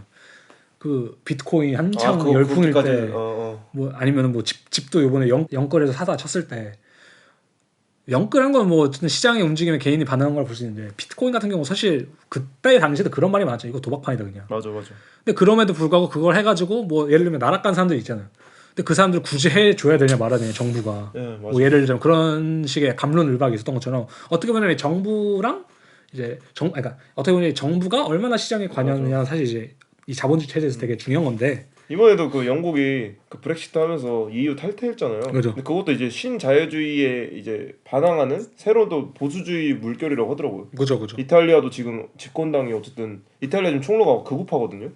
멜라니 총리인가? 맞아. 그 사람도 그렇고. 근데 이번에 또 독일도 지금 갑자기 약간 강세잖아요. 극우 쪽이나 이런 보수 정치 쪽이. 근데 요즘에 전 세계가 그렇죠. 코로나 때문에도 있고 전쟁 때문에도 있고 뭐 여러 가지. 그러니까 이제 글로벌리어징이죠. 그 세계화의 폐해를 어느 정도 안 거죠. 맞아. 서로 이렇게 자유적으로 무역하는 것이 생각보다 엄청난 불평등을 야기할 수 있다. 근데 이게 재밌는 게 뭐냐면은 실제로 제가 이걸 좀 찾아보면서 하나 분석글을 봤는데 그런 말이 있더라고. 그러니까 신자유주의 체제가 일종의 방어 전략이었다고 이제 분석한 글이 있는데 되게 흥미롭더라고. 뭐냐면은 옛날에 유럽의 경제학자들이 그 유럽의 경제 붕괴 패턴을 봤을 때 사실 되게 예관된 패턴이 존재하지 않나 언제나 그런 건. 거기서 그런 게 있었다고 하더라고. 언제나 경제적 불평등이 갑자기 이제 생기고 이제 살다 보면은 그다음에 이제 농민 반란이 일어나고 동학 농민 한국도 그죠. 그다음 민족주의나 극단주의 세력이 늘어나고 많은 사망자가 발생하고 그다음 경제가 붕괴한다. 근데 그런 이제 패턴이 발생하는 것을 방지하기 위해서 이제 민주주의가 도입된 거고, 그다음에 이 민주주의가 적극적으로 활용한 게 이 자유주의 체제라는 건데, 아니면 신자유주의 체제라고 할 수도 있고, 왜냐면은 이 민주주의나 신자유주의 체제가 이것을 어떻게 보면 효과적으로 만드는 게 뭐냐면 첫 번째로 아까 말씀하셨잖아요. 적이 누군지 모른다. 한마디로 자유라는 감각을 개인들한테 아니면 이제 국민들한테 그러니까 줘가지고 한마디로 그런 거잖아. 또 열심히 하면 성공할 수 있어. 성공 못하면은 네 탓이야. 네 탓이야 이렇게 되는 거잖아요. 어떻게 보자면 이 자유라는 감각을 충분히 줘가지고 어떤 그 한마디로 화풀이할 대상을 못 찾는. 한마디 농민 반란을 일으킬 대상을 못 찾게 하는 거고. 그게 지금까지 이어준 딱 무력감인 거 맞는 것 같아요. 그다음 두 번째로는 이제 그런 거죠. 이 자본이란 것이 어떤 개인이나 어떤 뭐 좀 소규모 집단에 완전히 휘두르지 않게 완전 거의 국제적인 단위로 이것을 돈의 유동성이나 흐름을 만들어서 어떤 개인이 이것을 들어가서 내가 시스템을 바꿔야지 이런 걸 못 하잖아요 요즘에. 그치. 내가 이 시대에 불만 있다고 해서 아니면 내가 아무리 봐도 이것은 뭔가 경제적인 체제에 인해서 나에게 발생하는 불이익이야라고 해서 내가 이렇게 하자고 해서 되는 것도 아니고 동시에 한 명의 자본가가 몰라 한다고 해서 경제가 붕괴한 건 아니잖아요. 그런 느낌이네요. 좀 이미지적으로 봤을 때 어떤 자본의 흐름이라는 게 물줄기 하나 정도의 크기면은 내가 삽질이라도 해서 이걸 막거나 바꿀 수 있는 것 같은 느낌인데 그 바다 크기요. 그죠. 포기하는 거죠. 나는 이걸 안 되는구나. 그럼에도 어쨌든 간에 수명이 이제 신자유주의의 수명이 조금씩 다해가고 있다라는 것을 많은 이제 학자들이 얘기를 한다고 하더라고요. 그래서 이제 포스트 신자유주의라는 것도 존재하는데 뭐 이것도 사실 뭐 완전히 정립된 언어라기보다는 뭐 그런 것들이 있지 않겠느냐 이런 것인데 그러니까 한마디로 말하면 신자유가 쇠락하고 이제 그 자리를 대신할 헤게모니를 두고 싸움이 벌어지는 건데 한마디로 포퓰리즘 현상, 뭐 민족주의 현상, 뭐 이런 것들이 다시 모습을 드러내는 것도 그렇죠. 그런 거고 뭐 트럼프가 이제 된 것도 사실 그런 맥락인 거잖아요. 그렇죠. 그러니까 이 트럼프 지지 세대가 아마 제가 알기로는 딱 그 세대 그냥 X 세대 아니면은 그 전 세대. X 세대나 그 정도. 그러니까 신자유주의를 이제 태어나는 순간부터 딱 들어오기 시작해서 지금까지 나이가 오면서 이제 신자유주의를 계속 직격탄으로 계속 맞은 사람들이잖아요. 맞아요. 근데 그런 사람들은 아마 조금 더 이런 거지 않을까? 아, 이제 국가의 개입이 필요하다. 그리고 국가의 개입이 필요하다는 것은 타인의 개입을 줄여야 된다. 맞아요. 그럼 한 국가의 개입은 타국의 개입을 줄여야 된다. 이런 게 약간 자국 우선주의로 가는 흐름인 것 같아요. 그러니까 이게 사실 비트코인이 처음에 내걸던 가치가 그거잖아요. 그 찰중앙화 그리고 어떤 분산이랄까 권력의 분산일 수도 있고. 근데 저는 이것이 사실 신자유주의 핵심이라고 봐요. 분산. 맞아, 그게 오히려 자유를 분산하든 뭐 시장에 자유를 주는 거잖아요. 이게 그러니까 한마디로 정부가 나서 내가 삼성 키워줄게 이게 아니라 삼성 뭐 LG 너네 다 알아서 잘해. 이게 분산이잖아요. 어떻게 보자면. 근데 이 구구당이란가 민족주의라든지 이런 것들이 부상하는 이유는 결국에는 이 흩어졌던 주체라는 맥락이 그룹으로 모이고 있다라고 저는 생각을 하거든요. 그러니까 뭐 경제에 대해서 저도 이러쿵저러쿵 말하는 게 너무 어렵긴 한데 예술적인 맥락에서 바라보자면 그런 거예요. 이자벨 그로가 약간 지적한 건 그런 거거든요. 신자유주의 체제 안에서 주체라는 것은 갈피를 못 잡아. 내 주체란 것이 있는 것 같은데 그것이 뭔지를 갈피를 못 잡고 어떤 사회적인 요구라는 것에 이것을 맞추다 보니까 기진맥진해지고 손상을 입고 어떤 안 좋은 주체장이 발생한 건데 저도 그건 동의해요. 신자유주의 체제가 그 주체를 그런 상품의 맥락으로 그냥 몰아갔다는 건 전 동의를 하거든요. 그러니까 왜냐하면 상품이 된다는 건 자신을 팔아야 되는 거고 그다음 상품이란 것은 한마디로 그거거든요. 어떻게 보면 보장이 되는 게 아니라 내가 나 자신을 되게 셀프 브랜딩을 해야 되고 맞아. 내가 나 자신에 대한 책임이 있는 건데 그런 과정에서 많은 그 주체의 어떤 그런 손상이 입었으면 되게 자명한 것 같아요. 그런 의미에서 예를 들자면 저는 어떻게 보면 그럴 수도 있을 것 같아요. 요즘에 우리나라를 보면은 자살률도 1위, 사치품 구매도 1위, 결혼도 다 포기하고. 근데 그런 것들이 왜 신자유주의 체제에서 일어나는 거긴 한데 저는 그런 것들이 왜 일어나냐면 어떤 그룹으로 뭉칠 수 없는 어떤 특성이 있다고 생각하거든요. 이 신자유주의 체제 안에서. 그렇기 때문에 이렇게 계속 흩어지게 되고 분열하게 되고 계속 경쟁하게 되고 그런 게 있는 것 같은데 예를 들면 다시 이제 극우적인 아니면 어떤 민족주의적인 게 올라온다면은 다시 이게 그룹화될 수 있다고 생각하거든요. 어떤 의미로? 그치. 근데 지금도 확실히 그런 움직임들이 많잖아요. 그룹화되고 있는. 근데 물론 지금은 아직은 분열의 단계고 아직 갈등의 단계인 것 같긴 한데 이 그룹 내 사이에서 어떤 헤게모니 전쟁에서 어떤 하나의 그룹이나 어떤 거대 집단이 승리하게 되는 순간 사실 뉴 월드 오더라고 하잖아요. 신세계 재편. 그치. 세계 재편. 새로운 또 그죠. 새로운 권력 재편이라고 말한 것처럼. 근데 그런 면에서 저는 이제 예술도 사실 좀 그런 면에서 바라본다면은 어떤 분명히 그룹화돼가는 가치가 있을 거란 말이에요. 그치. 저는 이제 그거에 대한 특성을 첫 번째로 바라본 게 공간화라고 생각해요. 예술을. 왜냐면은 옛날에 한 개개의 작품들을 어떤 전시라든지 아니면 예술 작품의 단위가 이루어졌다면은 요즘에 예술 작품 심심치 않게 그렇잖아요. 이 뭐 몇 개 시리즈라든지 이 전시 자체가 하나의 작품이 되는 경우. 맞아. 전시 자체가 뭐죠? 작품된 경우 진짜 많죠. 저는 그런 것들이 약간 어떻게 보면 현대가 가진 다시 그룹으로 뭉쳐지는 어떤 응집하는 힘이라고 생각하는데 이 공간감이라는 것을 생각했을 때 현대에 많이 영향을 미친 게 좀 디지털 스페이스라고 생각하거든요. 왜냐면 사실 우리가 이제 웹사이트라고 말하는 것 자체가 사이트가 지역 아니면 뭐 장소 이런 뜻이잖아요. 그런 걸 생각했을 때 웹사이트란 것이 사실은 그냥 공간의 하나의 일종이겠다. 그러니까 웹사이트는 개개의 주체의 일종이 아니라 공간적 주체성의 다른 약간 단위일 수 있겠다. 맞아. 그러니까 새로운 식으로의 발현이죠. 과거에는 어쨌든 마을이라던가 어떤 진짜 물리적 공간에서의 집단성이 있었다면 이제 어느 정도 시골지가 도시로 가고 그런 식으로 해체가 되면서 새로운 공간적인 혹은 새로운 네트워크를 찾아다니는 것 중에 제일 좋은 방법이 인터넷이었던 것 같아요. 맞아요. 그때 저희가 술 먹으면서 그런 말 했잖아요. 그 Everything Everywhere All at Once라는 영화, 그 양자경 씨 나오는 거. 그거 얘기하면서도 그 영화에서도 보여주는 방식이 딱 그거잖아. 양자경 씨의 다른 모습, 다른 주체, 혹은 뭐 다른 삶은 그 양자경의 다른 뭔가 몸에 있다는 느낌보다는 다른 시공간에 속해 있는 느낌이잖아요. 그치. 그 메타버스 개념이 딱 그거였잖아요. 맞아요. 그러니까 여러 공간, 그죠? 여러 공간을 가는 그 공간에서 내가 어떻게 변하나라는 이야기였으니까. 맞아요. 근데 물론 이제 이 영화의 재미는 좀 그런 건 있는 것 같아요. 약간 그 과정에서 완전히 그 다른 공간들이 분리되어 있는 것이 아니라 서로 어떻게 영향을 미치는 맞아. 그 관계에 있어서는 이건 또 어떻게 좀 생각해볼 수 있겠다라는 그러니까 거기서 재밌는 항상 거죠. 좋은 해답이 있거든요. love 그러잖아. 맞아, love. 결국은 love다. 결국 딸과 엄마가 서로를 사랑하는 마음, 투닥거리는 마음 이러면서. 그러니까 이런 것 같아요. 옛날에는 약간 그런 거 있지 않을까? 내 인생의 다른 모습은 뭘까라고 생각했을 때, 나는 뭐 멋있는 변호사가 될 수 있었겠지. 뭐 나는 뭐 돈을 잘 벌고 의사가 될 수 있었겠지. 뭐 나는 대통령이 될 수 있었겠지. 라는 어떤 개인적인 단위에 머물렀다면은 이 영화가 제시했을 때 저는 흥미로웠던 게, 내 다른 모습은 무엇일까라고 했을 때, 나는 홍콩에 있는 영화배우였겠다.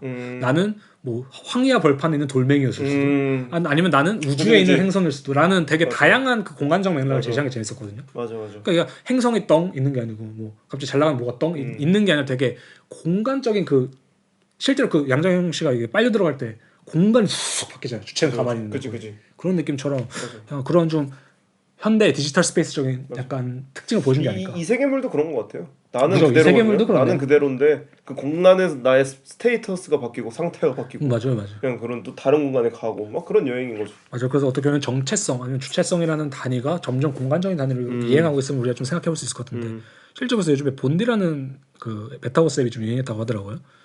그게 뭐냐면 뭐 사실 우리 싸이월드 세대는 좀 익숙한 건데 자신만의 그 가상의 공간, 그러니까 미니홈 같은 걸 꾸며가지고 뭐 친구들 놀러 와서 거기서 뭐 포스트잇 붙이고 가고 원하는 방식으로 이제 방을 꾸미고 이런 건데 또 재밌는 것 중 하나가 플로팅 서비스라는 게 있대요. 플로팅 서비스가 뭐냐면은 그 앱에서 이제 플로팅 서비스 누르면 이제 망망대해로 나간대요. 그러니까 거기서 이제 보트를 타고 이제 항해를 하는 건데 바다 소리 들으면서 떠 있다 보면은 뭐 낯선이가 와서 갑자기 이제 얘기를 하기도 하고 아니면 거기서 표류병이라고 하잖아요.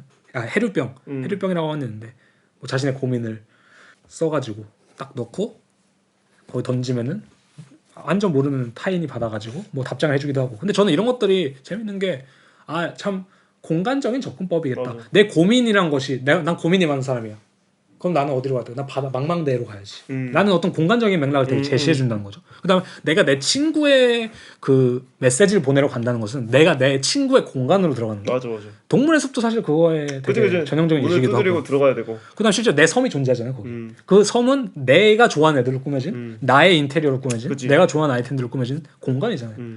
그래서 그런 의미로 봤을 때 공간적인 맥락이 되게 커지고 있겠다. 그러니까 이게 재밌는 것 같아요. 종합적 공간의 느낌이 아니라 개인적 공간들의 집합의 느낌인 거 알아요? 맞아. 그러니까 이 커뮤니티라는 개념도 그리스에 있는 아고라 광장의 느낌이 아니라 맞아요. 모두가 들어올 수 있는 그게 아니라 약간 어떤 폐쇄적 커뮤니티 느낌이 은근히 있다고 해야 되나? 본디의 망망대해도 본디를 다운받지 않으면 망망대에 갈 수 없는 영역이잖아요. 이 본디라는 앱도 되게 재밌는 게 친구를 50명까지만 추가할 수 있다고 하더라고요. 오. 그러니까 이게 더 이상 우리가 생각하는 공간이 큰 공간은 아니에요. 그지. 아까 말씀하신 약간 오밀한 공간은 맞는데 예를 들면 그 옛날에 화제였던 클럽하우스 앱 아세요? 그죠. 그런 것도 약간 비슷한 것 같아요. 친구 추천을 통해서 비밀 사교 클럽 마냥. 비밀 사교 클럽을 통해서 어떤 방에 들어가서 어떤 공간에 들어가서 거기서 이제 자신들의 네. 여러 가지 얘기를 하잖아요. 자신의 관심 있는 그죠. 그런 것들을 봤을 때 어쨌든 간에 제가 말하고자 하는 거는 이제 상품에 투영하던 방식이 어느 정도 공간이라는 거대한 그 단위, 집단이라는 단위로 이제 자신을 투영하는 그 과정으로 바뀌어 왔는데 여기서 이제 말하시는 거를 약간 저는 예술적으로 분리를 해야 된다고 생각해요. 그래서 유사 주체 다음에 온 것이 무엇이냐라고 했을 때 저는 그렇게 봐요.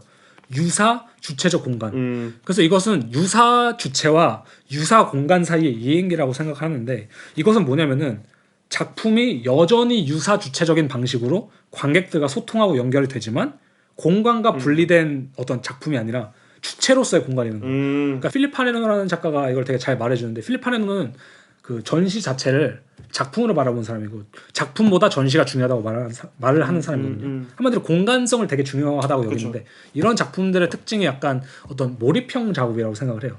그러니까 이것은 뭐냐면은 우리가 오밀조밀한 단위로 아직 그 주체성을 그 경험한다기보다는 우리가 이전의 주체성 한마디로 개인과 개인이 만나서 상호작용하는 방식으로 주체성을 경험을 하지만 그 주체성이 공간적인 명예라고 좀 이행했다고 생각합니다. 그러니까 이거는 나를 만나러 와가 아니라 이제는 나를 보러 와. 나를 보러 와. 그런 느낌인 거죠. 맞아요. 그러니까 한마디로 공간도 아직은 그치. 개인의 주체 같은 단인데 공간의 형태를 나라는 타자를 만나러 와.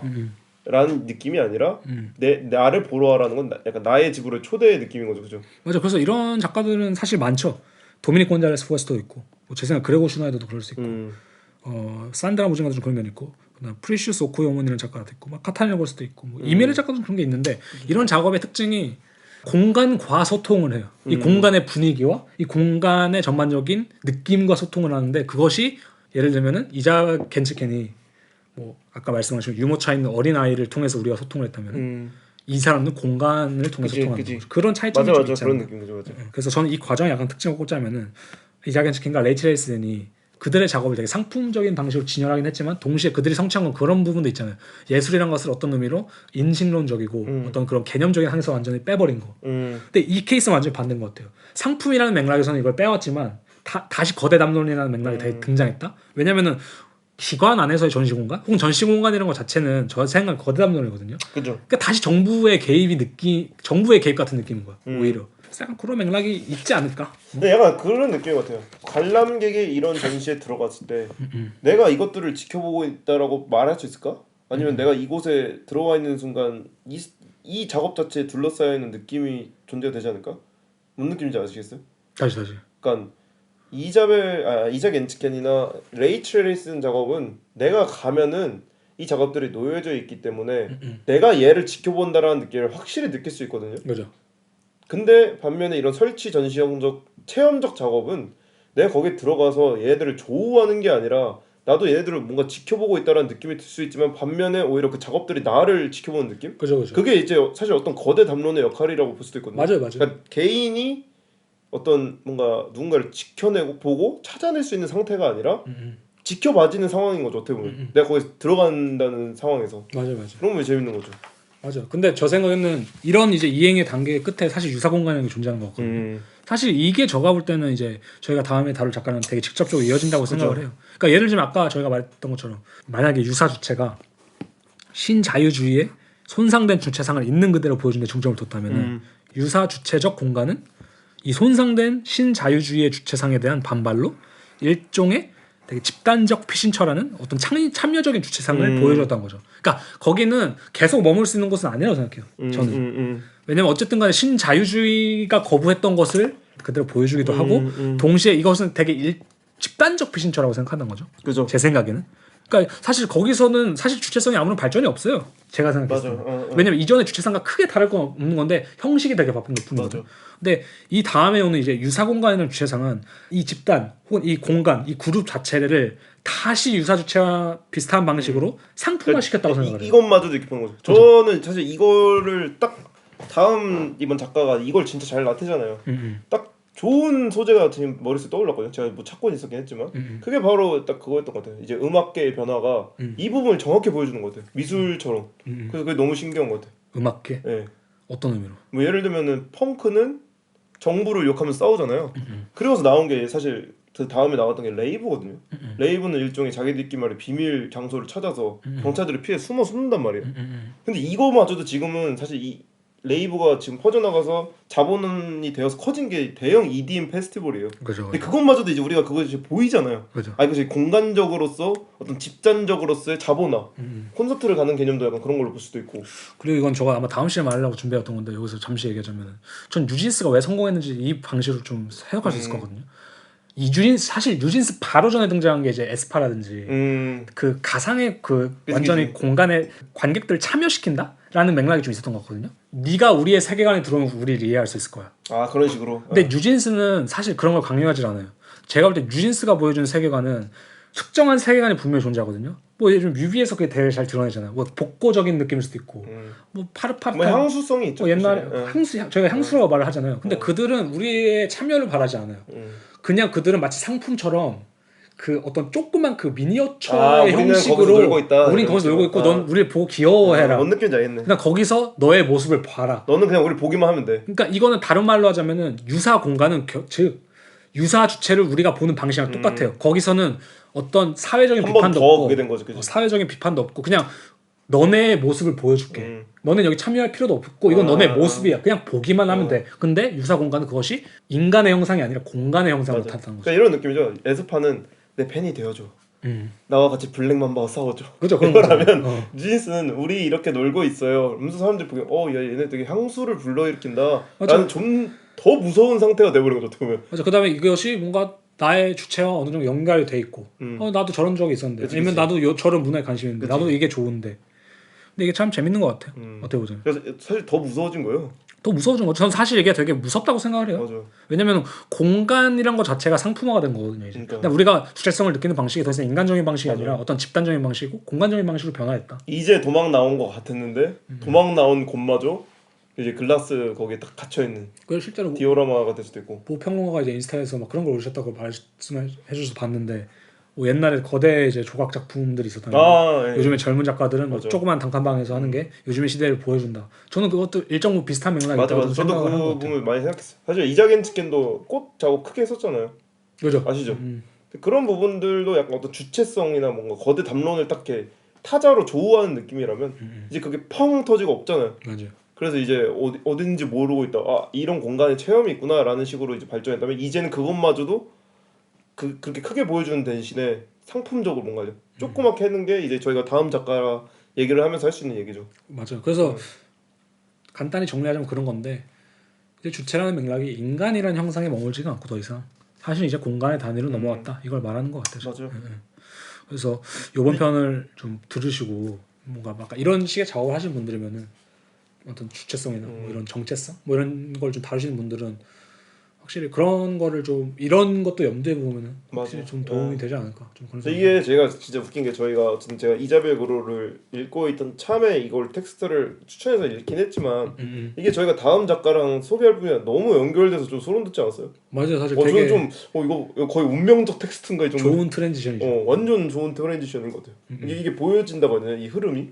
맞아요. 그리고 그러니까 이 작가 다음도 너무 궁금해지고. 맞아요. 그래서 이게 참 재밌는 게 뭐냐면은 저희가 다음에 다룰 작가가 맛이죠 맛이. 그래서 마시죠.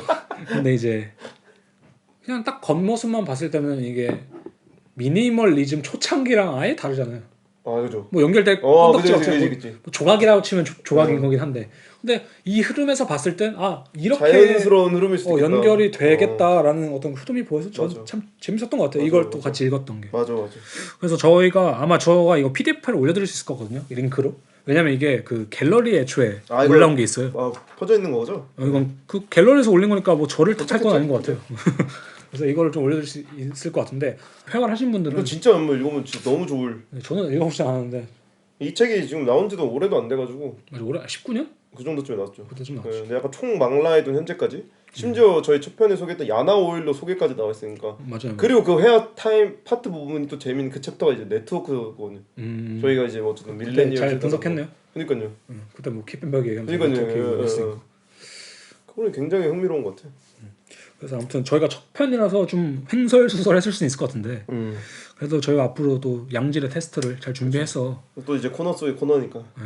잘 또 소개해드릴 수 있으면 좋을 것 같고 또 이게 저희가 부정확하게 해석한 부분도 있고 뭐 저희도 이게 그 쿤스트 테오리 티처가 아니잖아요. 한마디로 예술 사학자 뭐 이런 게 아니니까 저희도 부정확한 부분일 수 있는데 그럼 너그러이 좀 이해해 주시고 만약에 좀 또 보완이 필요한 부분이 있는 것 같으면은 또 이제 언제든 제발. 저희한테 또 이제 메일을 보내주시면 저희도 댓글로 달아주셔도 되고 너무 잘 그런 거 다 읽으니까. 시로요랑 별점 테러만 안 해주시면 돼요. 그래서 저희가 2월 달을 좀 부득이하게 쉬었는데 참 죄송하게 생각하고 다음부터는 좀 빼먹지 않도록 노력하도록 하겠습니다. 아니면 사전 공지를 좀 해보도록 하겠습니다. 저희 왜 사전 공지 안 했을까요? 저희 바빠서 좀 지나갔어요. 정신이 없었어요. 그래서 다음 시간에는 이제 작가 소개 시간으로 또 돌아오도록 하겠습니다. 네. 들어주셔서 감사합니다. 감사합니다.